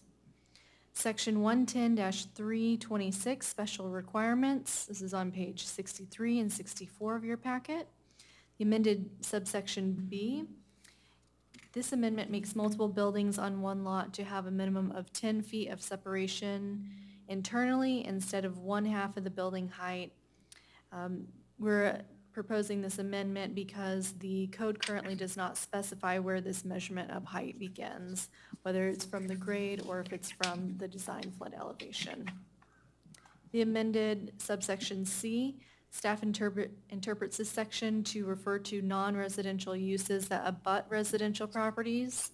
If the code intended this to be all proposed uses, then all setbacks would be increased to 5 feet with the landscape screening. The removed subsection D, landscape screening is required through the landscape section in the code, so having it appear in different sections can be confusing and can conflict. Also, the removed subsection G, the county allows for higher densities through the countywide plan rules, but Madeira Beach does not qualify for the allowance, nor does Madeira Beach agree to allow higher densities. Thank you. Thank you. I would like to point out that contrary to what was put out on Nextdoor in the past few months, we have no intentions of building 10 and 12-story buildings up and down Gulf Boulevard. Clearly, all of these state in the maximum height, 34 feet. So what was being put out there is absolutely false. So with that, the floor is open for discussion. I just have a quick question, Jenny. I think there's a reference to residential and reference to commercial, but also reference, unless I'm reading it wrong, to the mixed-use category.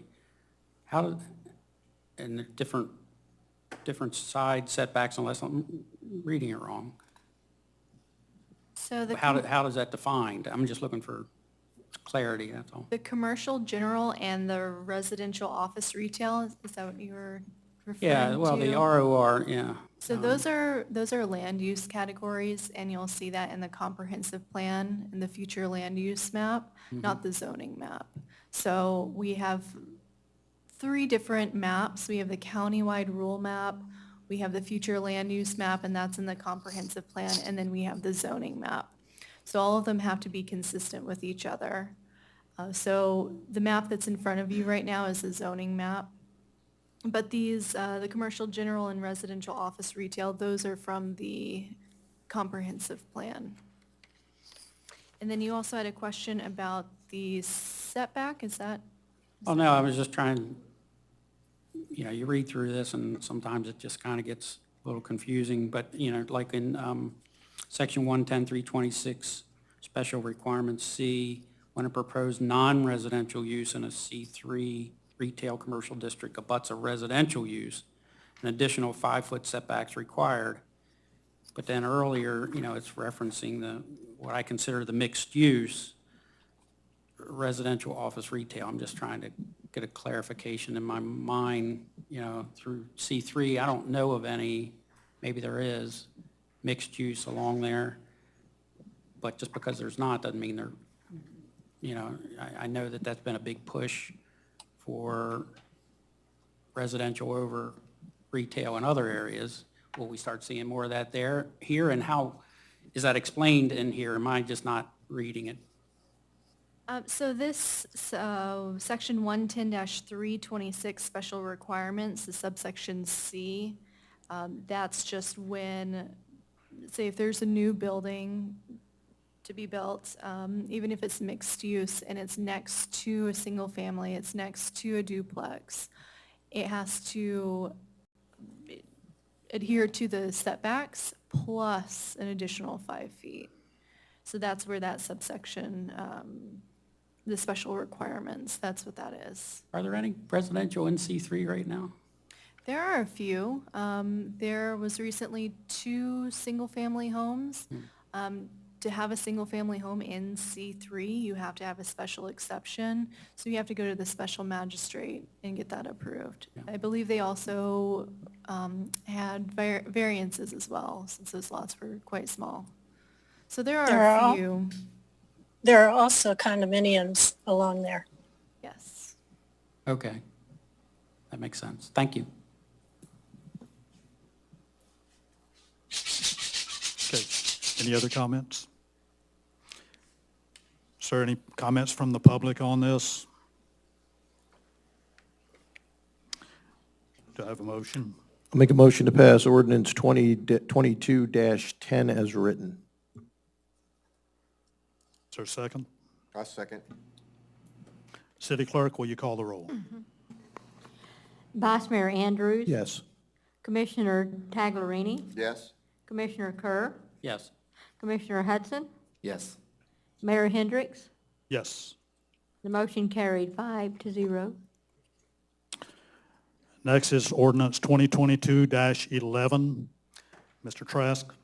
Thank you, Mayor. This is ordinance 2022-11, an ordinance of the City of Madeira Beach, Florida, amending Chapter 110 zoning, Division 8, C4, Marine Commercial, Section 110-346, definition, purpose, and intent, Section 110-352, maximum building height, Section 110-353, maximum lot coverage, creating a new Section 110-354, impervious surface ratio, ISR, renumbering old Sections 110-354 and 110-355 to be new Sections 110-355 and 110-356. Ordinances of the City of Madeira Beach, providing for conflict, providing for severability, and providing for an effective date. That was the first reading of ordinance 2022-11 by title only. Thank you. All right, Jenny. I'll go through section by section. Section 110-346, definition, purpose, and intent. The commercial, general, and residential office retail categories are of the comprehensive plan and not of the countywide plan, so it's changing that. Section 110-352, maximum building height on page 69. The code measures height from design flood elevation, so staff proposes removing the references of stories similar to the other sections, just to clarify that height requirement. Section 110-353, this amendment is to be consistent with the amendments in section 110-356. Section 110-354, impervious surface ratio. The code does not address the impervious surface ratio for C4 zoning district, so this is adding in that section. So the comprehensive plan allows for an ISR of 0.85. Section 110-355, buffering requirements on page 70. This is just renumbering this section to be consistent with that new section of the ISR. Section 110-356, special requirements on pages 70 and 71. The amended subsection A. This amendment allows residential dwelling units on top of all upper levels above commercial or office units and not just on the second floor. Removed subsection E. The county does not allow for higher densities through the countywide plan rules, but Madeira Beach does not qualify for this allowance, or does Madeira Beach allow for higher densities? Thank you. Thank you. Floor is open for discussion.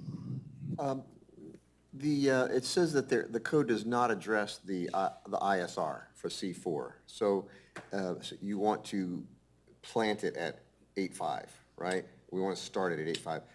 Do you have a sense of what the ratio is now on some of the buildings, or is it just all over the place for that district? Linda, I don't know if you want to Oh, answer that. I'm sorry.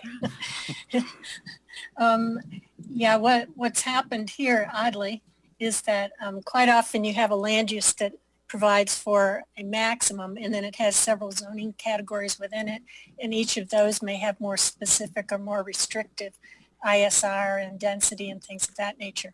In this case, there's, the C3 and C4 could actually be in the same land use category, and for some reason they established specifics about C3 but not C4. And so over the years, anytime somebody tried to do something new, we have gone back to use the comprehensive plan at 0.85. So that's what's been used in recent years for anything that's been new. Before that, in the marine, there's not very many of these marine commercial districts left. We have a little bit of space along Gulf Boulevard and then out on our own marina along 150th. And unfortunately, previously, some of this had been completely paved. It was completely paved over. And so lately, when people have been coming in asking for small changes here and there, we've been able to get them to take up some of their impervious surface in order to meet this 0.85 and give us some green space here and there or around buildings. But there's really not much left of it. And so that's what we've been using. It's just what the comp plan said. So We just wanted to make the point here to go ahead and amend the zoning because, as I said, you could set it at anything within that 0.85 as they have over the past with the other zoning districts. But here we were just suggesting, since that's what has historically been used, and in fact, not in prior to recent history was being ignored altogether. Right. So conceivably, we could have chosen 0.70. Could have.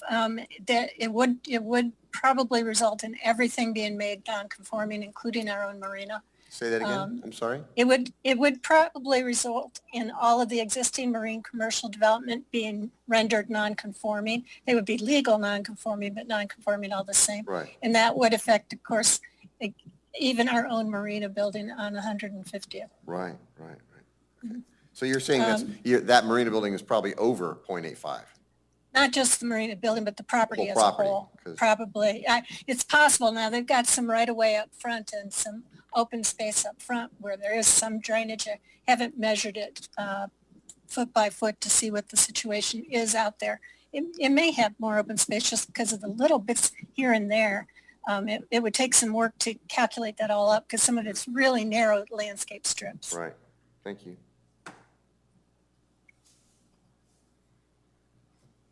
Anyone else? Is there any public comment on this?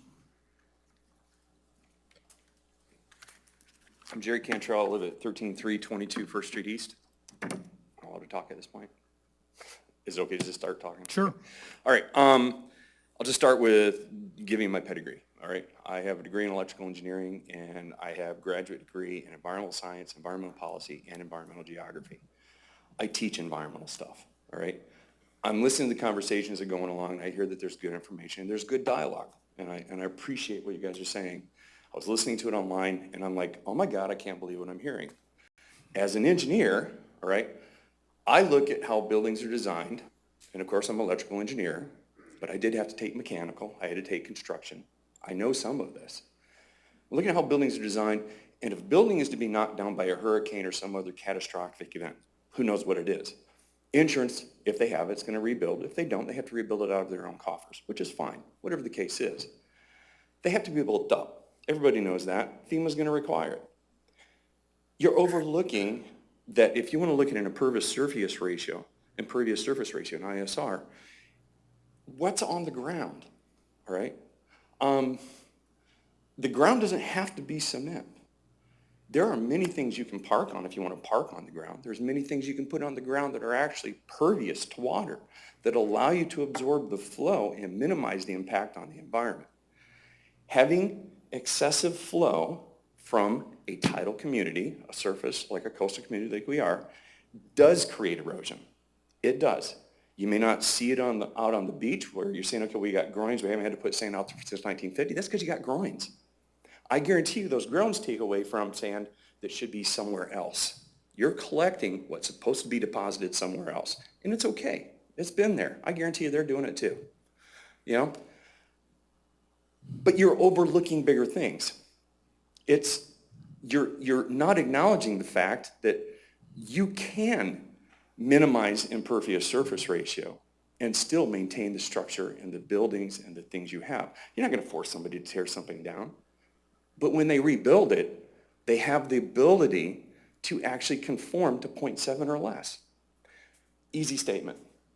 I've got 100 square feet property that's 10 by 10. I'm going to take 90% of it, 9 by 10. I got 1 by 10 that I can absorb water flow, all right? 1 by 10. There's 90 square feet over here. I've got 10 square feet. I got to go 9 feet down. What area do you know in this area that goes 9 feet down for the retention areas?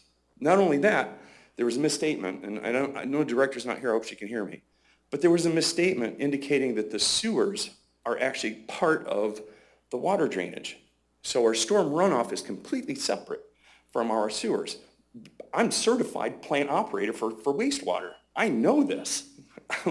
I'm time's up. All right. Thanks very much. All right, one last thing. Degrading somebody for stating information that helps enlighten is inappropriate. Nobody should be downplayed for stating facts and trying to improve people's knowledge. And I heard people do that, and that's not right. Thank you. Anyone else? Do I have a motion? I'll make a motion to pass ordinance 2022-11. Is there a second? I'll second. City Clerk, will you call the roll? Vice Mayor Andrews? Yes. Commissioner Hudson? Yes. Commissioner Taglerini? No. You say no? No. Okay. Commissioner Kerr? Yes. Mayor Hendricks? Yes. Next is ordinance. Motion carried 4-1. Next is ordinance 2022-12. Mr. Trask? Yes, this is ordinance 2022-12, an ordinance of the City of Madeira Beach, Florida, amending Chapter 110 zoning, Article 6, Supplementary District Regulations, Division 4, Accessory Structures, Section 110-474 R3, Medium-Density Multifamily Residential Zones, Section 110-480, Maximum Size in R1, R2, and R3 Zones, of the Code of Ordinances of the City of Madeira Beach, providing for conflict, providing for severability, and providing for an effective date. That was reading of ordinance 2022-12 by title only. Thank you. Floor is open for discussion. Currently, the Madeira Beach Code of Ordinances does not allow for the construction of freestanding carports. At the January BOC workshop, BOC requested staff to amend the code to allow freestanding carports in the R3 zoning district. The private carports are defined in the code and are listed as an accessory use in all residential districts. A carport is considered an accessory structure if it's not attached to the building. Size restrictions for accessory structures do not support a standard size vehicle. The current code definitions classify carports as accessory buildings and accessory structures. Accessory structures are regulated by size and location in Section 110 of the code per the district. In the R3 zoning district, it prohibits placing an accessory structure in the front yard. Front yards are defined as the space between the right-of-way fronting the property and the outermost vertical component of the building.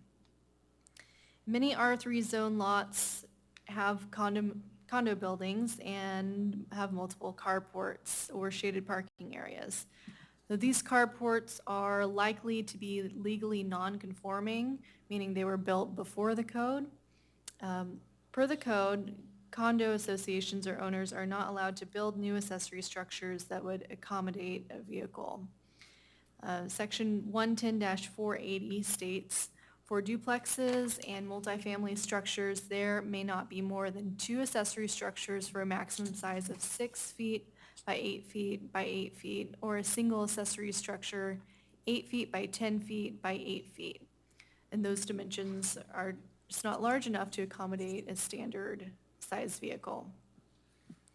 A residential carport size of 20 feet wide, 20 feet long, and 10 feet in height would accommodate 2 vehicles per the industry standards. Single-family structures would be allowed 1 carport that could accommodate 2 vehicles. And for a more cohesive carport with multiple parking spots in a row, which is the current situation of a lot of those properties in R3 that have multiple carports. Staff recommends these multifamily carport structures to be regulated by parking requirements and the site plan process.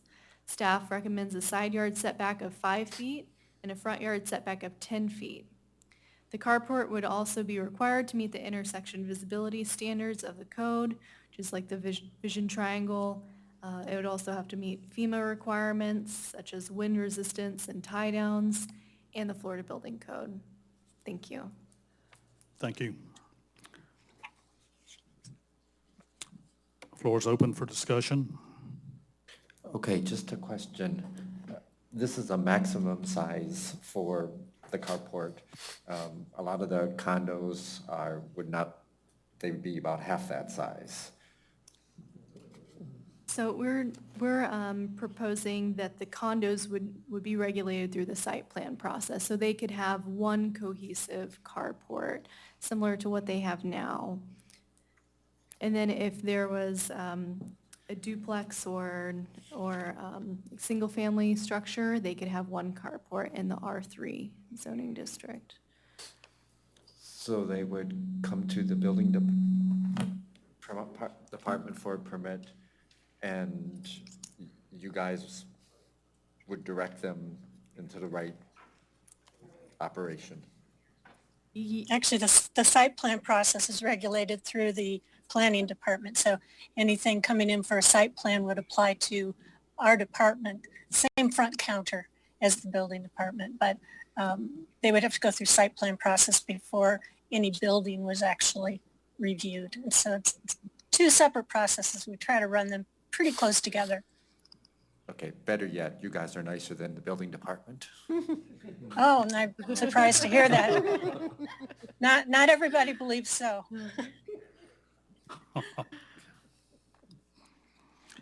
Well, I know in this weather and heat and salt, I don't live in a condo, but I know if I did and didn't have a garage, I would sure want to put it under a carport if I could. Kind of tough to get out, particularly when we're having rains in the afternoon and get out of a car, and they still got to run through the rain, but at least it gives them a little shelter to get out in, to pick up their groceries and set out their umbrella and head inside. So I'm fine with it personally. So, but the floor is open for discussion, and if anyone else has any input.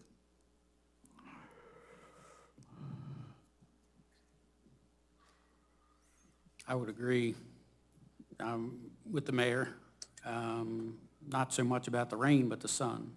The sun is brutal on car finishes. Yeah, it is. And, yeah, so I support it. Anyone else? Any public comment on this? Is there a motion? I'll make a motion to approve ordinance 2022-12, carports in R3 medium-density multifamily residential zoning district. Is there a second? I'll second. City Clerk, will you call the roll? Commissioner Kerr, Yes. Commissioner Hudson, Yes. Vice Mayor Andrews, Yes. Commissioner Taglerini, Yes? Mayor Hendricks? Yes. The motion carried 5-0.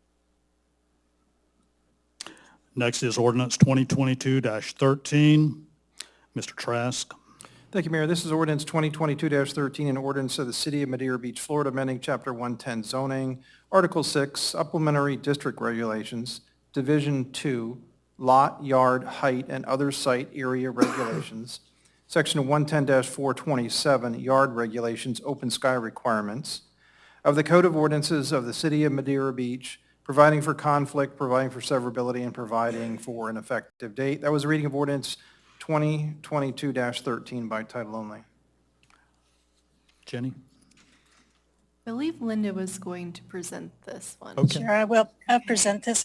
I think that if they don't already, the commissioners have been on the commission for a while, will remember this issue. It was referred by the board.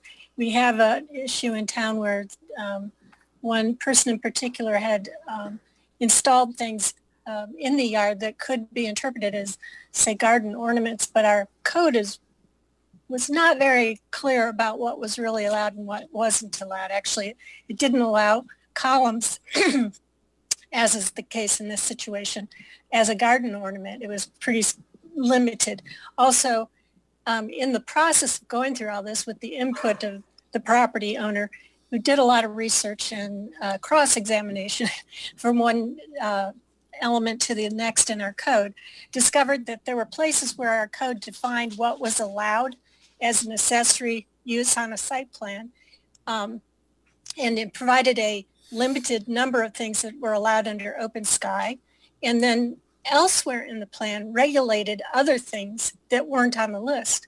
So they were implied to be permitted under certain circumstances, but there was obviously that kind of disconnect between one section and another.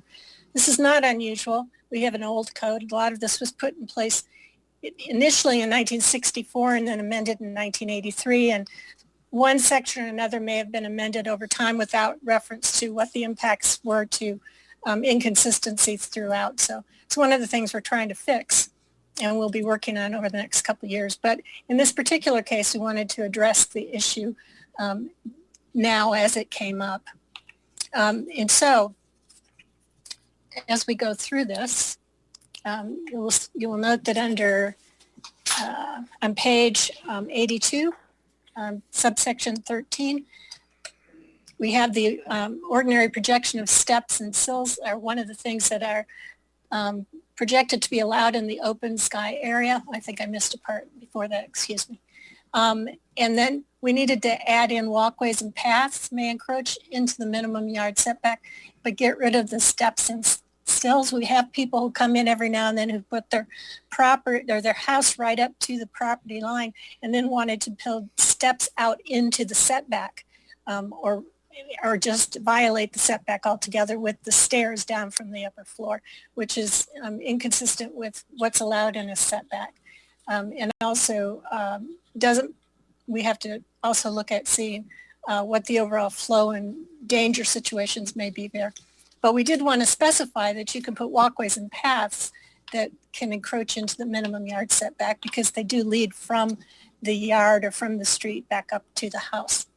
To step back a little, there was a minor change on section 7 on page 2. Whoops, I got the wrong page number there. Page 81.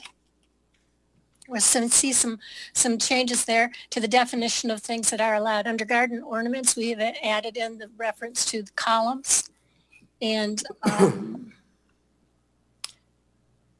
think that was the main addition there. Oh, and to state that they can be 5 feet from the property line.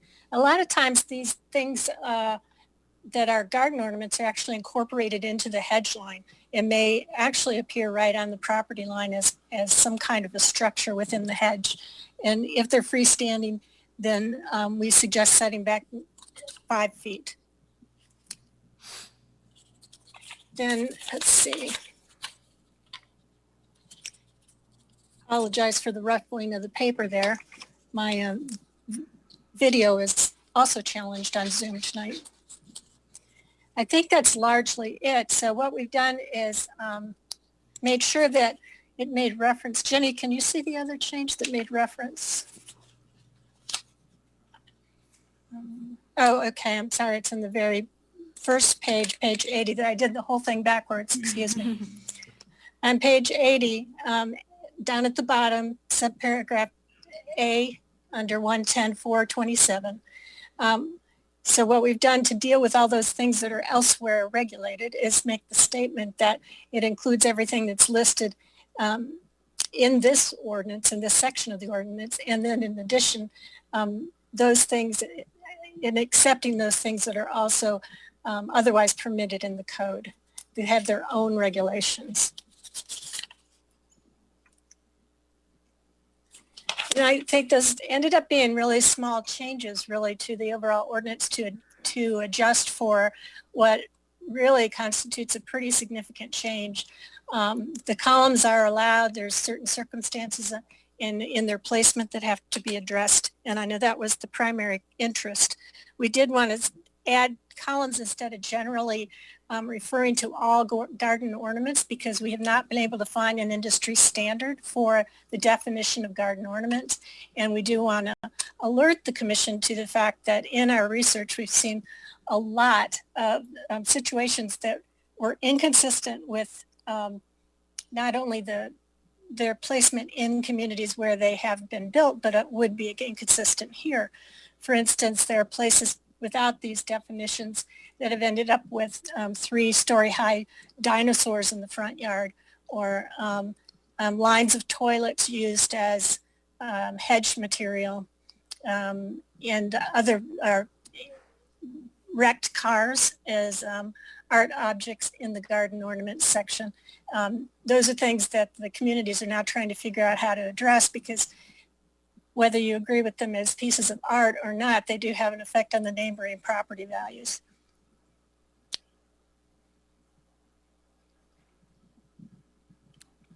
Okay, thank you. Is there any discussion on this? I have a question. So as regarding the setback from the property line, which would be number 7 on page 81, a hedgerow can be on the property line. A column could be part of that hedgerow and be within that 5 feet. Is that my understanding? Yes, that's correct. Okay, thank you. Is that, it's not really stated here, I guess, but No, if it's Okay. freestanding, it sets back, but we do have other sections of code that deal in, as you may recall, in Right. great detail about the hedges. We've been dealing with that in the last few months. okay, thank you. Anyone else? Any pub? I know I'm sounding like a parrot here, but the ISR of this is all 8.5 and it's multi-family right on the water where it's likely to do the most damage. And I'd like to see it down to .70.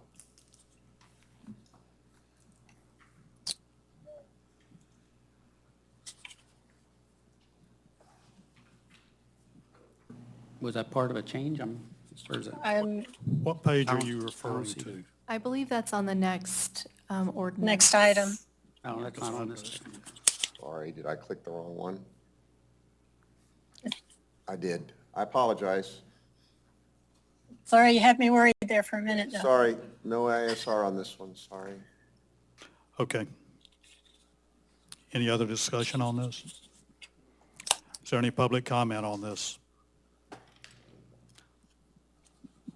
Is there a motion? I'll make a motion to pass ordinance 2022-13. Is there a second?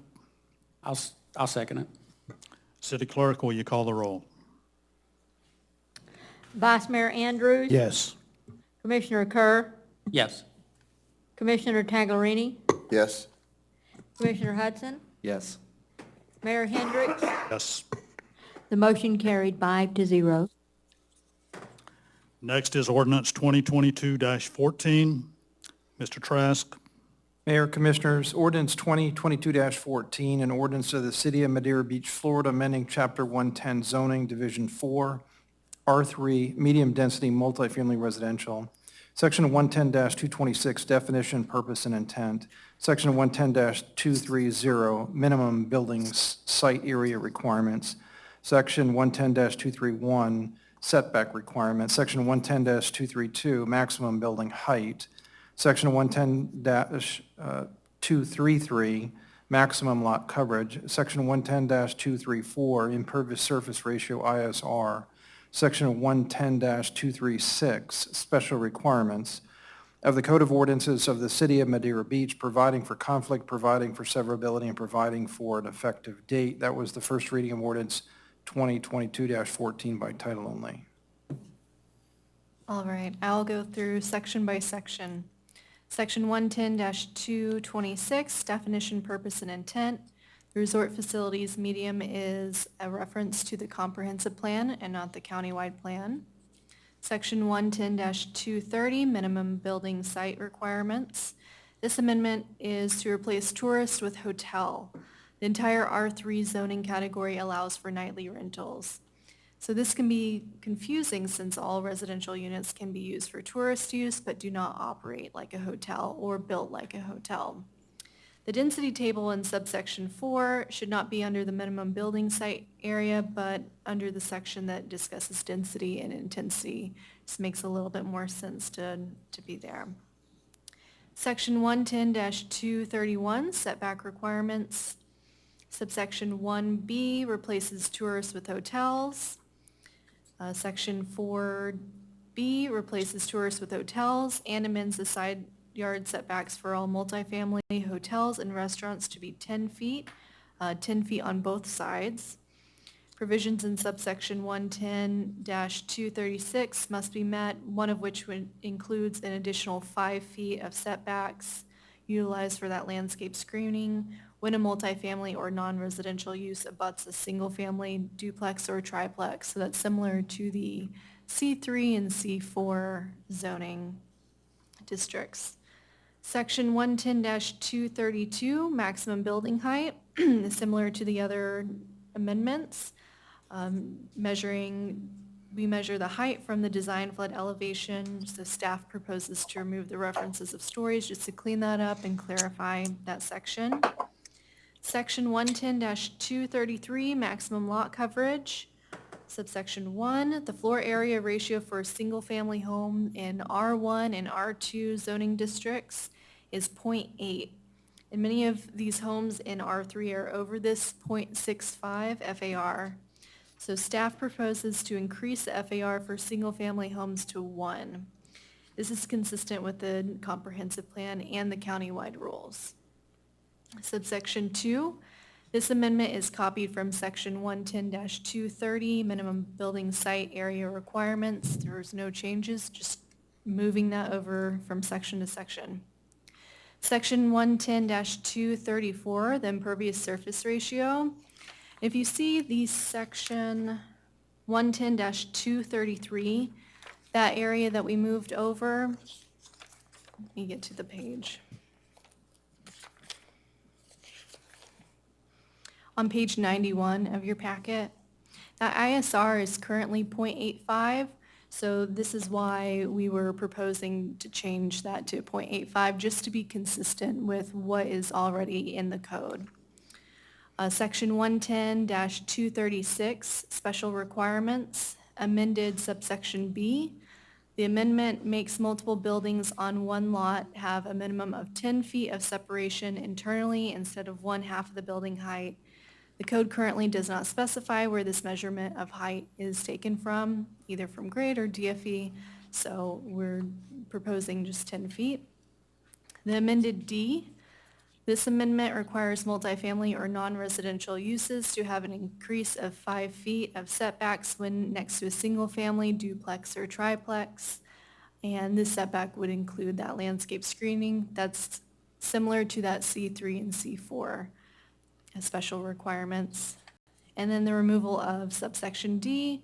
The county allows for higher densities through the countywide plan rules, and Madeira Beach does not qualify for this allowance or agree to allow higher densities. Thank you. Thank you. Okay. Floor is open for discussion. What I said before, too early.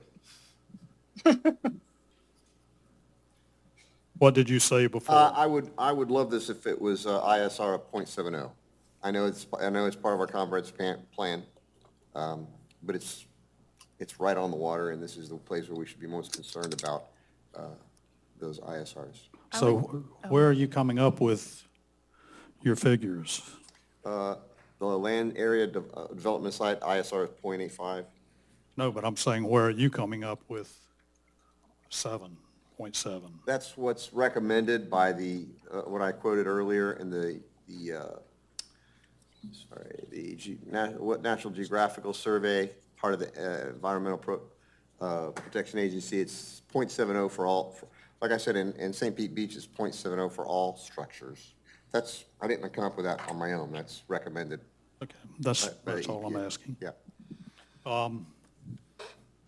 I will say that in that multifamily hotel and related uses on page 91, it does have an ISR of .85, so that's where we're gathering that .85. If you would propose to change it to .7, I would say ask to change that to all of those to .7, if that's the way that the board would like to proceed.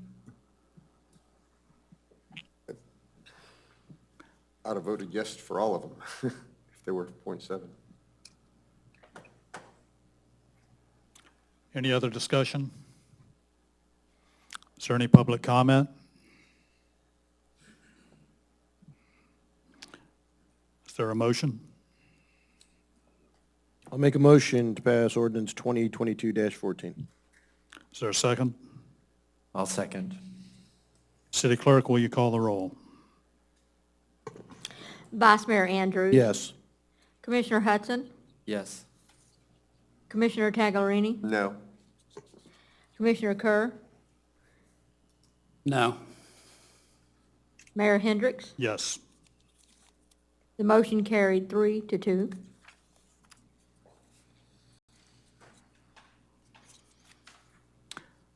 Next is contracts and agreements. First is purchase of a 600 HD Barber surface rake. Director Wepfer. You know I always have a hard time with your last name. That's It's fine. okay. Good evening, Mayor and Commissioners. I brought this item to you all on the workshop for March, I'm sorry, I'm lost.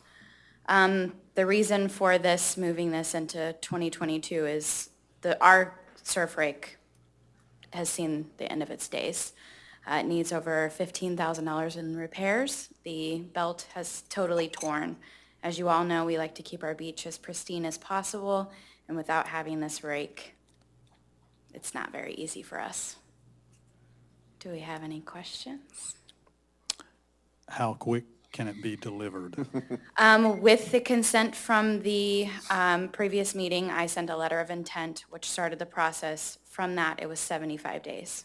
So we're looking at probably still 3 months, possibly. But I do have the option to use one of the Reddington's rakes. Okay. Only Tuesdays and Wednesdays. And then I have not a great rake, but one that kind of works that we're using. Run to Home Depot and get everybody one, huh? Yes, absolutely. All right. Anyone have any questions, comments? Are there any comments from the audience? Do I have a motion on purchase of 600 HD Barber surface rake? I'll make a motion to approve the purchase of a 600 HD Barber surf rake. Is there a second? I'll second. City Clerk, will you call the roll? Commissioner Hudson? Yes. Commissioner Taglerini? Yes. Commissioner Kerr? Yes. Vice Mayor Andrews? Yes. Yes. Mayor Hendricks? Yes. The motion carried 5-0. Next is Florida Traffic Safety Grant from AAA. All right, good evening, Mayor, Vice Mayor, Commissioners. Fire Department, we applied for the AAA Traffic Safety, Public Safety, Biker Safety Grant. We were fortunate enough to be funded $10,000, 100%. There's no city match, so this is just coming to you guys for approval. Yay, money. Right. Congratulations. Thank you. I would like to express my objection to taking free money. No, that's great, Clint. What can you use it for? Well, the verbiage they sent us was public safety, so we have a wide range we could actually use that for. One of the things we're actually thinking about was with the beach mat, getting beach-capable wheelchairs for disabled. I mean, we have beautiful beaches out here. Everybody should be able to enjoy them. Outstanding. Yep. Outstanding. Thank you. Yep. Yes, sir. Any other discussion on this? Is there any public comment on this? Is there a motion? I'll make a motion to approve the Florida Traffic Safety Grant from AAA. Is there a second? I'll second. City Clerk, will you call the roll? Vice Mayor Andrews? Yes. Commissioner Kerr? Yes. Commissioner Hudson? Yes. Commissioner Taglerini? Yes? Mayor Hendricks? Yes. The motion carried 5-0. Okay. Next is new business. First is appointment to the Planning Commission.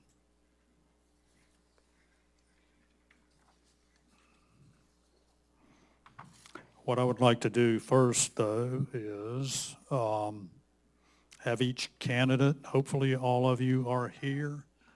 I don't see everyone here, but those that are here, is Amanda Baldwin here? Would you like to approach the podium and tell us why you would like to be on the planning board? Sure. My name's Amanda Baldwin. My address is 519 Johns Pass Avenue. Everybody there has my application. What's not on there is the fact that I am an active realtor with Coastal Properties Group, Christie's International. I'm a member of their Chairman's Society, which is indicative of high success as a realtor. What else is not on there is the fact that I'm a member of one of the 3 nonprofit organizations within this community. That organization has a very old building that has been victim of flooding and storm damage. So I am quite familiar with some of the challenges in this community with these old buildings that are grandfathered, non-conforming. We've worked with the city on numerous occasions with that building. I am also building a new property inside the community. I built in 2014-15, so I have experience with dealing with the building department, planning and zoning. I worked as a U.S. Army Sergeant Major. Part of that job was Director of Retention Reclassification Branch, where I worked hand in hand with the Army G1, which is in the Pentagon, which handles manpower and strength. We took congressional law and we interpreted that law, and we made policy out of it. So I'm familiar with reading law. I'm not an attorney, don't want to be one, no offense. But I'm a team player. I can work with just about any personality or ego that there is. I think I can help this planning and zoning department. It's a little archaic when you have to bring in tons and tons and tons of paperwork. And we are one of the few cities that don't have a digital platform for our professionals such as architects, engineers, and builders. So I have some ideas. I think I could be an added value to the commission and help the Board of Commissions out. Do you have any questions for me? Excuse me just a second. okay. I'm sorry. Last thing you said, I was a little, Oh, I was just saying if you had any questions for me. how long have you been in Madeira Beach, just out of curiosity? I retired from the Army in 13. I bought my property in 09, and I've been here since 2013. Thank you. Anybody else have any questions? Thank you. Mr. Brown, is Mr. Brown here? Mr. Dillon is not here. Mr. Petsetsky, I don't even know if I pronounced that right. My southern accent gets tongue-tied sometimes. Helen Price?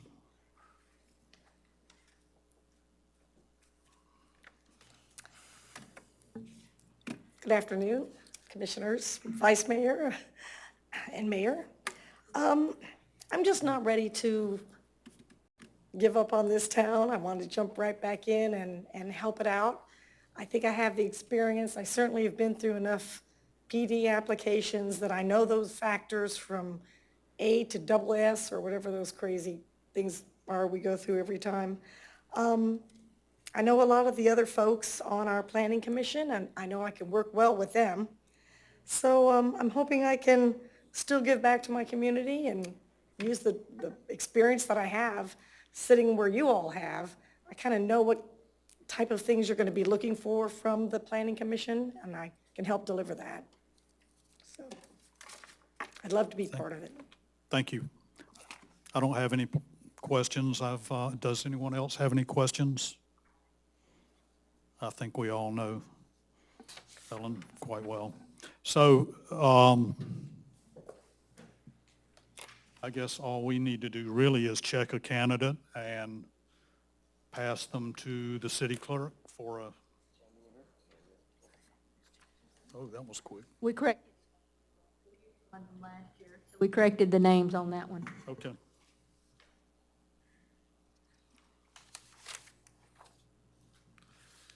Can we just vote and turn it in? So,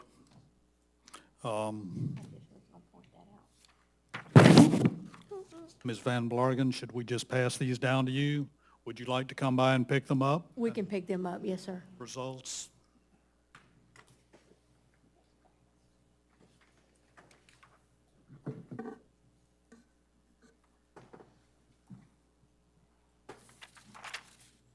This was a good list.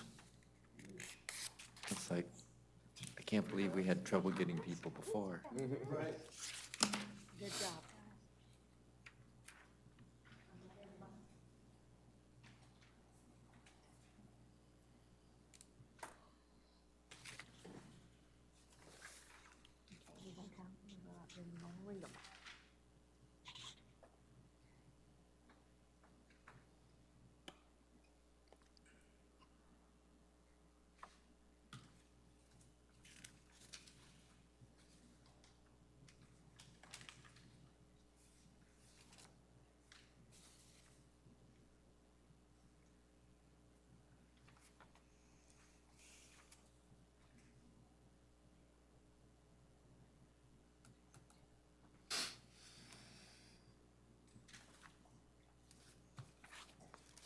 Okay, I'm going to read everybody's selection.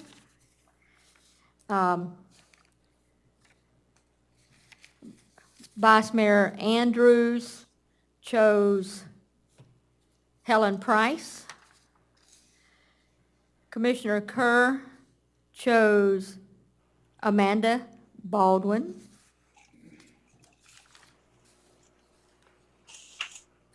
Commissioner Taglerini chose Chuck Dillon. That's three. Commissioner Hudson chose Chuck Dillon.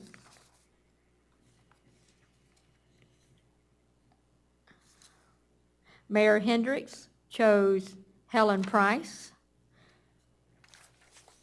So we have a tie for Chuck Dillon, he's got 2, and Helen Price is 2, so we will need to do it again.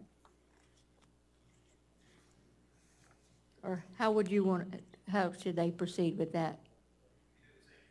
We can do the same thing with another ballot, either that or separate motion. So do you have another ballot that you could produce I real can go quick? print one right quick. Or we've had, Or all you can do is have everyone have a little piece of paper with your vote on it, but I need you to sign them all. So Here you go. if you have Post-it notes or piece of paper, remember that we need the ballots to have your information or name on it. That's great, Mayor. Yeah. Because the Sunshine Law requires that. So I need it, who you're voting for and your name. Name.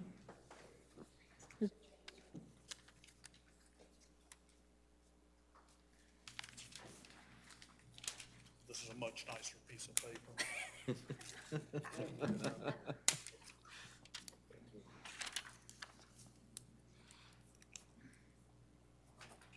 Now, obviously, just two choices, Helen Price, Chuck Dillon.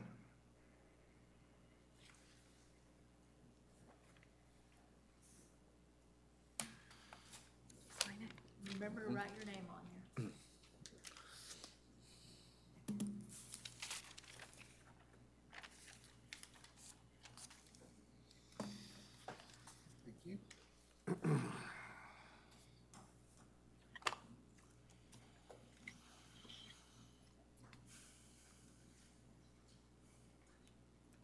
Okay.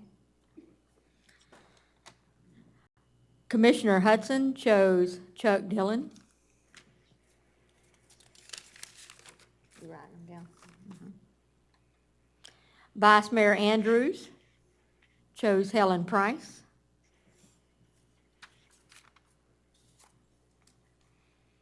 Commissioner Kerr chose Chuck Dillon. Mayor Hendricks chose Helen Price.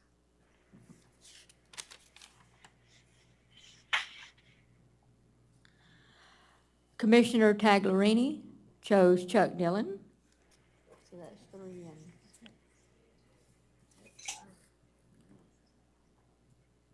So it got 3.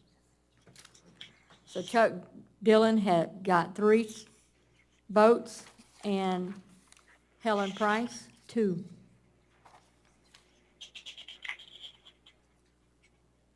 So the member is Chuck Dillon. Okay, thank you.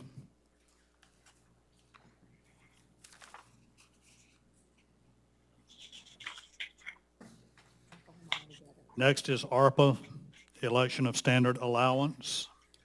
We have the resolution first, Mayor.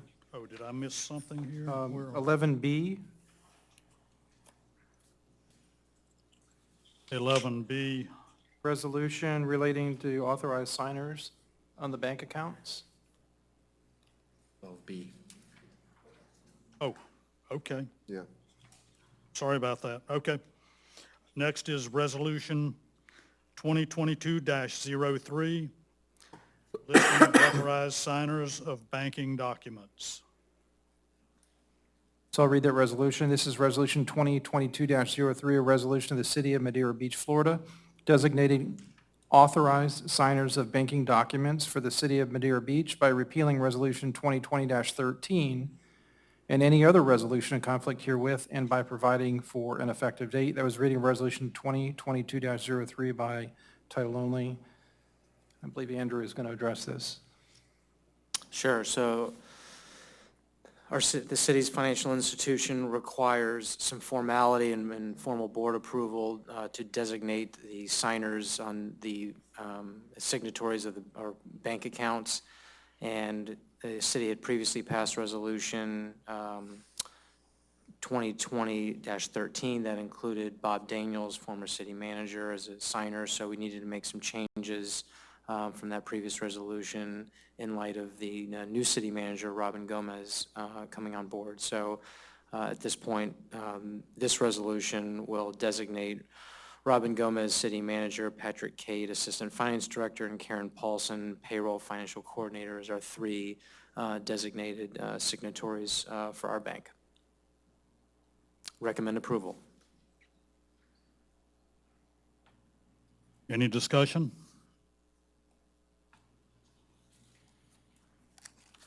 Any comments from the audience? Do I have a motion? Make a motion to approve Resolution 2022-03. Is there a second? I'll second. City Clerk, will you call the roll? Vice Mayor Andrews, Yes. Commissioner Taglerini, Yes? Commissioner Hudson, Yes. Commissioner Kerr, Yes. Mayor Hendricks. Yes. The motion carried 5-0. Excuse me, Commissioner Taglerini, Yes, sir. you're typing on your personal laptop over there during a commission meeting. You realize this, we are under the Sunshine Law, and that information is open record that you're typing while you're up on this dais? Understood. I ran this by city manager, and he said as long as my notes were available, which they are, I was okay. This is my most efficient way of taking notes. I would think that probably should be on the city's laptop. It could be a public record, whether or not it's on a personal laptop, Mayor. It'd be the same with using a personal phone for text messages. We would treat it the same way. Okay, So- so should those be forwarded to the city clerk then? They have to be retained by the custodian of the record. So the commissioner can retain them himself, or he could forward them on to a city email account, or he could forward them on to the city clerk's office. That's up to him, but he's responsible to make them available if anybody requests it through a public records request. Okay. Yeah. Because I didn't want to get anybody in trouble up here for doing something out of the sunshine. Understood. Okay, thank you. Okay, next is ARPA election of standard allowance. I'll take that. Okay, So as you're aware, the city's been out as a designated NEU, that's a non-entitlement unit, and we've been allocated $2,154,172 in 2 tranches. We've already received the first tranche of $1,077,086. We'll be receiving the second tranche in this upcoming, at the end of this fiscal year, that's at least the expectation. So the question is how to spend the money. We've had a workshop and discussed this. So what this does, this is puts some formality around our election, and we need to make this election in our first reporting cycle that's due April 30th, and I'll be completing that reporting, and one of the questions is does the city elect the standard allowance? So what is the standard allowance? We can designate up to $10 million of ARPA proceeds to be used to supplant revenue loss. We don't need to derive a calculation to prove that. We have a threshold up to $10 million that allow us to make that election. It's very advantageous to us because that gives us a much broader flexibility on how we can utilize those funds. There's 4 different categories. Public sector revenues, which is the revenue loss, which can be used for government services. And we had a previous workshop that discussed what constitutes government services and what those exclusions are, which are very few. Or public health and economic response, premium pay for essential workers, or water, sewer, and broadband infrastructure. So my recommendation to you is the U.S. Treasury is allowing it up to $10 million. Let's take that election to designate that entire $2,154,172 for public sector revenues for revenue loss. That's the standard allowance that we'll be electing. So I feel it's best practice that the board takes action on that. So I would just ask that you make a motion if you're in agreement to elect the standard allowance and allow us to use the entire proceeds for government services under the public sector revenue category. I'll take questions if you got them. so that way it can go into general funds? It can go into general funds and be spent on just about any project for the applicable to the government. Right, okay. That's the main question. That's all you I've need to got. hear. This will be Yeah. one of the easiest votes you'll ever do. Yeah. Yep. Anyone else? Show me the money. Any public comment? Any of you guys back there? Okay. All right, I need a motion. I'll make a motion to use the entire $2,154,172 for the standard allowance. I'll second that. City Clerk, will you call the roll? Commissioner Hudson, Yes. Commissioner Kerr, Yes. Commissioner Taglerini, Yes? Vice Mayor Andrews, Yep. Mayor Hendricks. Yes. The motion carried 5-0. Okay, next is staff reports. We do not have a city manager here tonight, so we will just bypass that.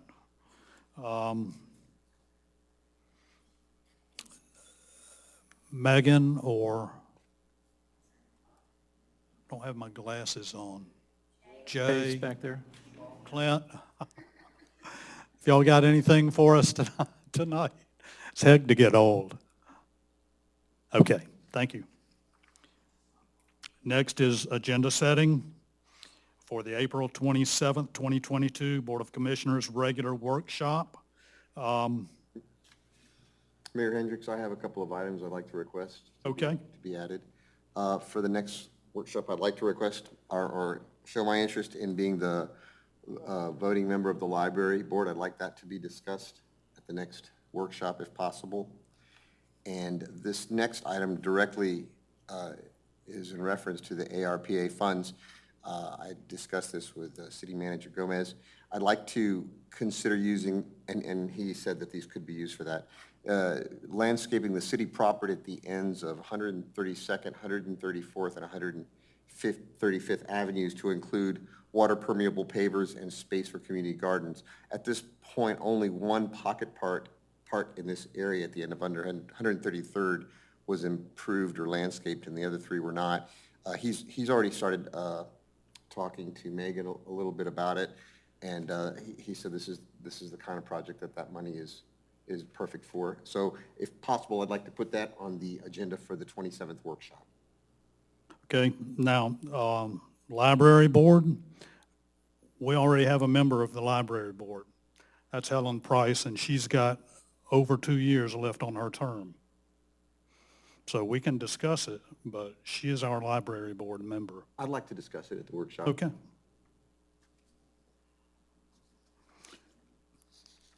The other things we need to take to the workshop is that Ordinance 2022-06 and Ordinance 2022-08.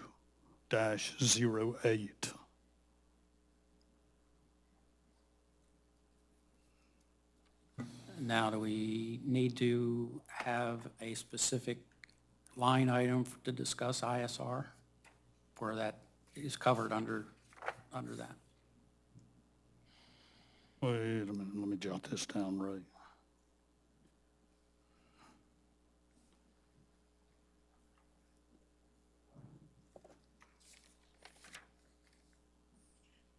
Well, we have passed on 2022-08, it has been passed other than the ISR. So that will be the discussion on the ISR. Perfect.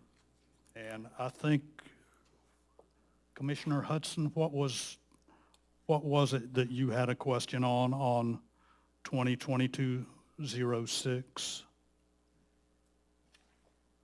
I missed the window, but all I was going to do was make a motion that we postpone the vote to the next month, so we don't start over on that one, though I think it was the first reading, because these guys had questions.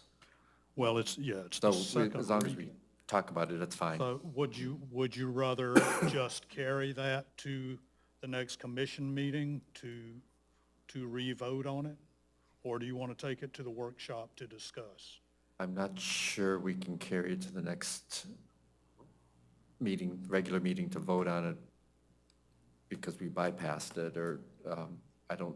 The motion failed for lack of a second. Right. So for you to bring it back, there needs to be a motion for reconsideration, and that would have to be at this meeting or the following regular meeting and it has to be made by someone who is on the prevailing side. Since the motion failed, I'm not sure who that would be. I would have to do a little bit of research on that. That would be Commissioner Hudson. Well, there was no Voted. second. Anybody Right. could have made a second. Okay. Yeah. And so the motion failed. So, Probably be anybody but me. I was the one who made the motion, so all these other guys would be on the opposite side of it, right? I would think that that would be the best approach. Everyone other than the person who made the motion would be on the prevailing side, so one of the other four of you would have to bring a motion for reconsideration. And then if that passes, then you can move forward with a motion to approve or deny the ordinance as written, or modify it. So that's your option if you want to. Other than that, you could do it at a workshop, and you could, if there were any changes to it, we can bring it back and do it all over again. Okay, so this was 2022-06. Yes. Yes. Okay, I make a motion to reconsider the ordinance at the next regular meeting in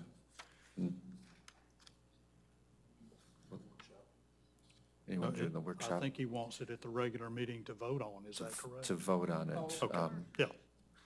So, In May. is there a second?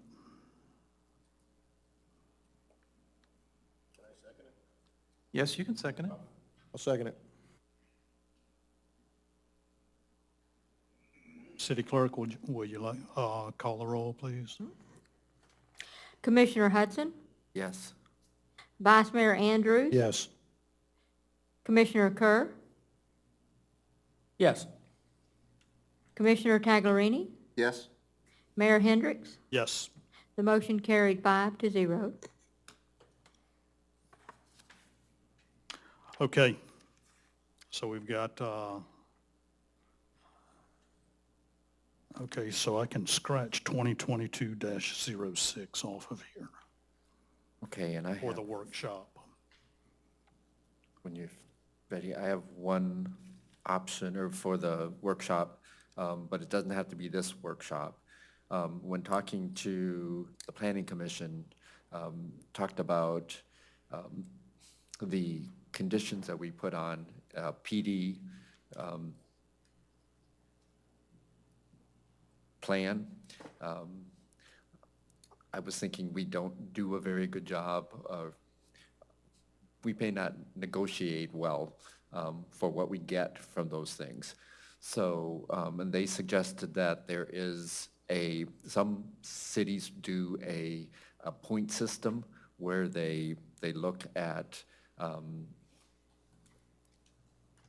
how many, if they're going to build something, so many points if they do a park or do something. But I just think if we had a list of things that we would like to see that would help the Planning Commission, whether it's a point system or not, possibly things to ask for. If we say we want them to have solar power, so many percentage or something like that. So it does a better job of getting things for the city. Yes, I'm sorry, go ahead. No, I said I like that a lot. I'd love to talk about that. It doesn't look like that workshop's too overloaded. Let's put it on the next one. Yeah, well, we're getting a pretty big load on there. Also, you can do things like that in lieu of impact fees too, that they have to do certain things in lieu of impact fees. So that can all come up in that discussion. Okay, so we've got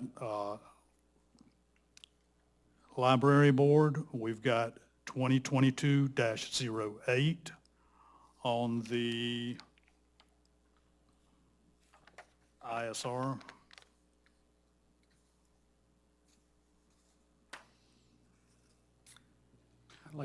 We've got the PD discussion.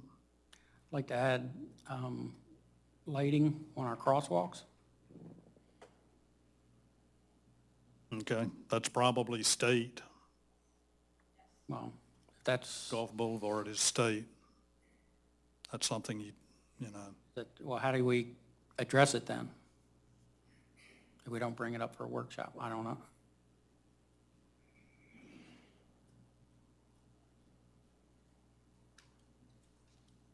Hello. Hello.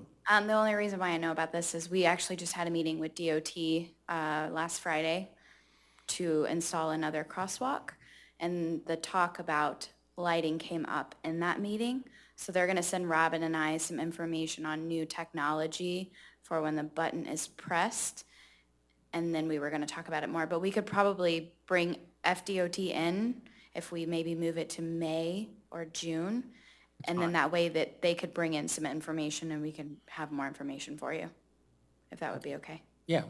Can you set that up for us, Megan? Absolutely. For maybe too quick for them? Yeah, I It's don't, up to their schedule. yeah, I'll talk with Ginger So, and see what we yeah, can do. just get that set up for You us got and it. we'll discuss it, that, or everybody just has to wear reflective clothing at night. Yes, Because it's very hard to see people out there. I agree.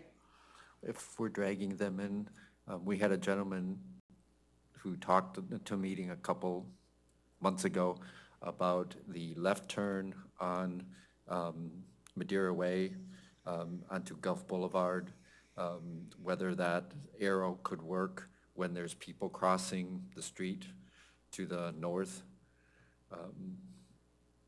So that would also be a discussion. I assume that they were the ones that control and set up that light. Could we ask them? Yes, I spoke to him yesterday, actually, when we were installing the speed tables on South Bay Shore, and told him we would reach out to Pinellas County Signals and FDOT, because between the two of them, they are the ones that make that decision on how that lighting pattern works, because that's DOT's lights, maintained by Pinellas County Signals. Okay. For what it's worth, I hate not being able to make a left turn from Madeira Way Onto 150th. onto 150th. I agree with you, Mr. Mayor. I think I know of one person that likes it. So, okay. Thank you, ma'am. You got it. Okay, so we have got 2022-08. We've got the library board. We've got the PD discussion. Presentation by Florida Parking Group. The handbook. Mid-year budget review.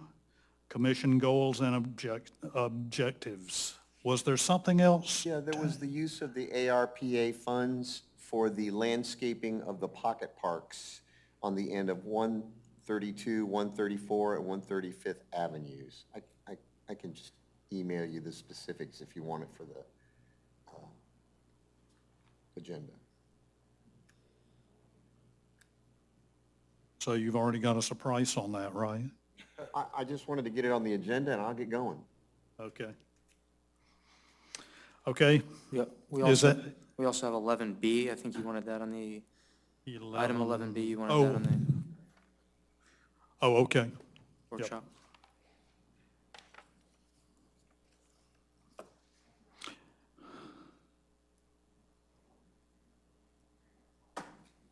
It was actually 10B. Software licensing agreement with Aclarion. I'm showing that was an 11 contracts agreements, okay.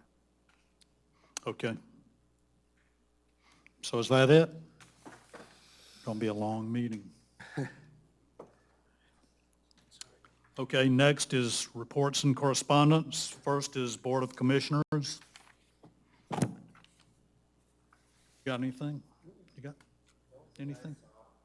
The only thing I saw was a note from people, if we're putting in a parking garage, they were asking whether bathrooms could be included, because just the number of people on the beach. And I kind of can go both ways, because we're losing revenue by putting in bathrooms. And we're also going to cost the city money by having somebody to clean them. But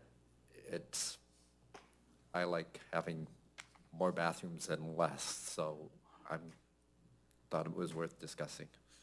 That's not a bad idea, I don't think, but But I wouldn't Commissioner do- Hudson, we might want to, if we do that, kick it to the May or June. I mean, And I'm because fine we're with in no that. rush to build a garage. It's not going to happen. Correct, but I anytime didn't soon. know if they were doing studies or anything like that, and that we should just mention it to the engineering firm or something. If Yeah, yeah, and we can bring it up because it'll have to go through the engineering process and all. Bring it up at probably the May workshop. We can get it on the list. I think that's a dynamite idea, actually. So, fellow commissioners, Mayor, I'm sorry I'm talking so much on my very first meeting. Just had a lot on my mind. I know there's a learning curve. Yeah, so I discussed this with Mr. Trask.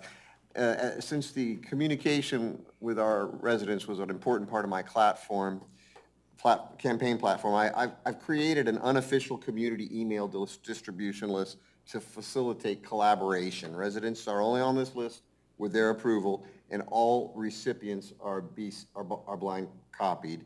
My goals for the distribution list are to provide an efficient way for me to survey and poll residents regarding issues that may come before the board, to provide an easy mode of communication and to give residents a feeling of connection between themselves and me, to keep residents up to date on important issues that are being addressed at the BOC meetings, and to get residents' input, opinions, and recommendations for important issues that impact our city. What the distribution list will not be a discussion blog. All emails will be blind copied. It won't be next door Madeira. It won't be a place for me to give my opinion. I'm not, in fact, mostly it's just giving them a little bit of the agenda. It's not a place for private conversations. In accordance with the state of Florida sunshine laws, everything discussed in these emails will be available to the public, and residents can be added and removed easily at their request. So I just wanted to make you guys aware that I'm communicating with our residents that way. Okay. I think it's okay for them to give you their opinions. Oh, I don't think- that's what I'm counting on. I don't think They're you giving can- me their opinion. I'm not saying this is coming up and this is how I feel. That's not gonna happen. But if you put something, if you answer back on how you vote or how you think, when we could read it, would that be a sunshine violation? Say that again? I'll answer the question. The answer is no. It is not a sunshine law violation for you to read a comment by one of the other commissioners. When you respond to it, that creates the connection. That would create a violation for not only the sender, but the receiver. Both of you would be in violation then. So, And none of you are on my list. so you can be on the list, just don't respond to it if you want to be on his list. Sure. Yeah. Sure. Thank you. I have a question, Attorney. If I should get a public records request for the blind copy distribution list, I just ask you for it and you send it.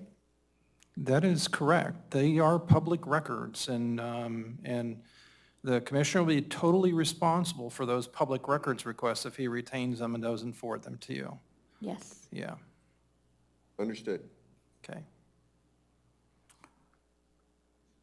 Commissioner Kerr, you got anything?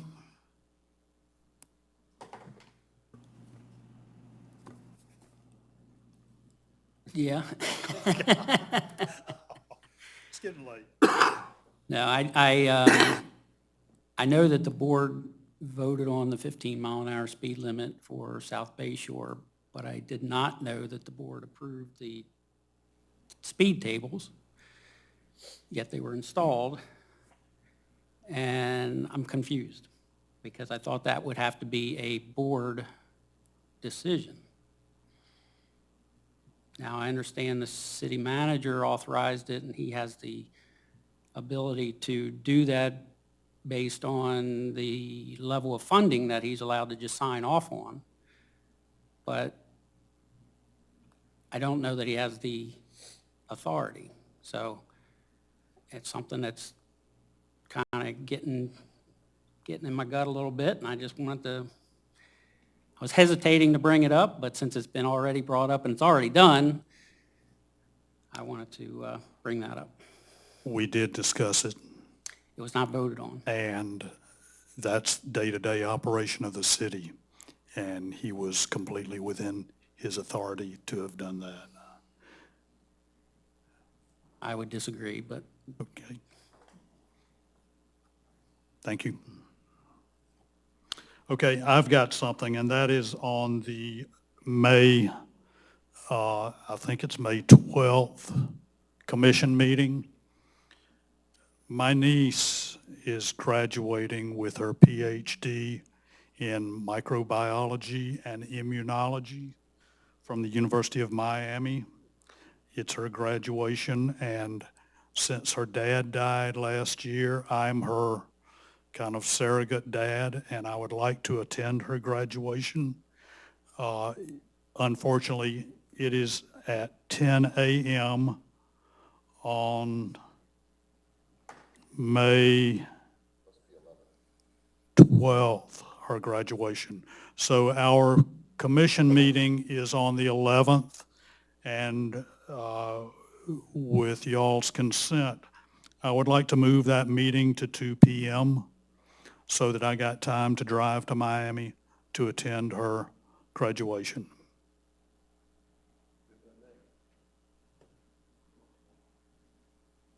Okay, Mayor, I just want to bring one thing up. I'm not sure which ordinances have been published for reading, either a first or second reading at 6 o'clock. So if that was done, that's going to create a problem. So have there been any, Clara, that you're aware of? No, the two that was presented on second reading and public hearing had already been advertised for tonight. There's nothing been advertised for second reading and public hearing on the first readings that was approved tonight. Okay. All right. I'm glad we cleared that up so that doesn't be an issue later. So, thanks, And I'll Mayor. let Jenny know to put 2 o'clock instead of 6 o'clock in the advertisement. Either that or do them on a different meeting. Yeah, Yes. do it the following month. Well, yeah, and the one that Commissioner Hudson brought up, 2022-06, if need be, there's no big rush on, I mean, if we don't get it done next month, if that needs to push to June because of that. But can you check on that, Mr. Trask, to be sure that's the case, or is that, you know, for a fact that's the case? Well, it's the ordinance motion was reconsidered, and so it did pass, and so you could bring it back anytime, whether it's next month in May or June or whatever. Okay. Yeah, so Okay. I'm comfortable with that. Okay. It's going to come back for a public hearing. What I'm uncomfortable with is, you know, scheduling it at 2 o'clock when in fact that an ordinance has been advertised for 6 o'clock. So you're going to get a lot more people here at 6 p.m. to discuss it than you would at 2. So if that meeting is going to be at 2, you may want to have the ordinance 2022-06 come in the June meeting. That's fine with me if it's okay with everybody else. Okay. I don't know what else we may have coming. There may be others that are coming. Well, I think that what the city clerk is saying is we'll just make sure that there will be none scheduled for 6 o'clock on May the 11th. Okay. Okay. Be at 2 o'clock. If we have to advertise them, they will be at 2 o'clock. Okay. Okay. So do we need to vote on that change? Yes, I think that would be appropriate, that you're going to, a motion to move the 6 o'clock meeting on May the 11th to 2 o'clock would be appropriate. I will make a motion to move the Board of Commissioners meeting on May 11th from 6 p.m. to 2 p.m. Is there a second? I'll second. City Clerk, will you call the roll? Vice Mayor Andrews. Yes. Commissioner Hudson. Yes. Commissioner Taglerini. Yes. Commissioner Kerr. yes. Mayor Hendricks. Yes. The motion carried 5-0. I want to thank y'all. You know, everyone once in a while is going to have something come up that they need to be able to make some adjustments. So I won't make a habit of it. I haven't done it in the past 2 years. We were just nervous about Doug running the meeting. What was that? We were just nervous about Doug running the meeting. I apologize, I did have an update. I don't know if anybody had read the city manager report, but the 140th rehab of the road from the Frontier will be starting on the 18th. So just to put that out there. The message boards have been placed. They were placed on the 12th, letting everybody know that we're probably looking at about a month and a half to 2 months for construction, but if you have any. Can we put a sign up on 140th? There's a message board as you Okay. coming on, and I have access to 2 more if we Okay. feel as though we need them. So Great. if any of you get calls, it's not out there, just let me know and I can borrow them from Seminole. Thank you. You're welcome. Thank you. Mr. Trask, have you got anything for us? Nothing tonight, thank you. Okay. Robin's not here. City Clerk, have you got anything for us? I would like to say welcome to the new commissioners, David Taglerini and Ray Kerr, and I look forward to working with you for the next 2 years. And so, welcome aboard. A lot of homework. Yes, it is. Thank you, And I do Clara. want to remind you, we distributed the handbook for the BOC handbook, because we have within 90 days of the election to approve the procedures for your meeting. And so you have those, be working on those. It's on the workshop for April, and just jot down your changes if you have changes, and sometimes it takes more than one workshop. Does that include the comprehensive plan? No, No, this is just meeting procedures. It Okay. doesn't, this is Basically, something that the how- commission as a whole works out, and the city clerk might have comment, or the city attorney may have changes, or city manager. So it gets worked out at a workshop. And then when you get ready, we approve it at a regular meeting, but it has to be within that 90 days. Great, thank you. Thank you. And it's approved by resolution. Okay. With that, having no more business, this meeting is adjourned at 9:11 PM.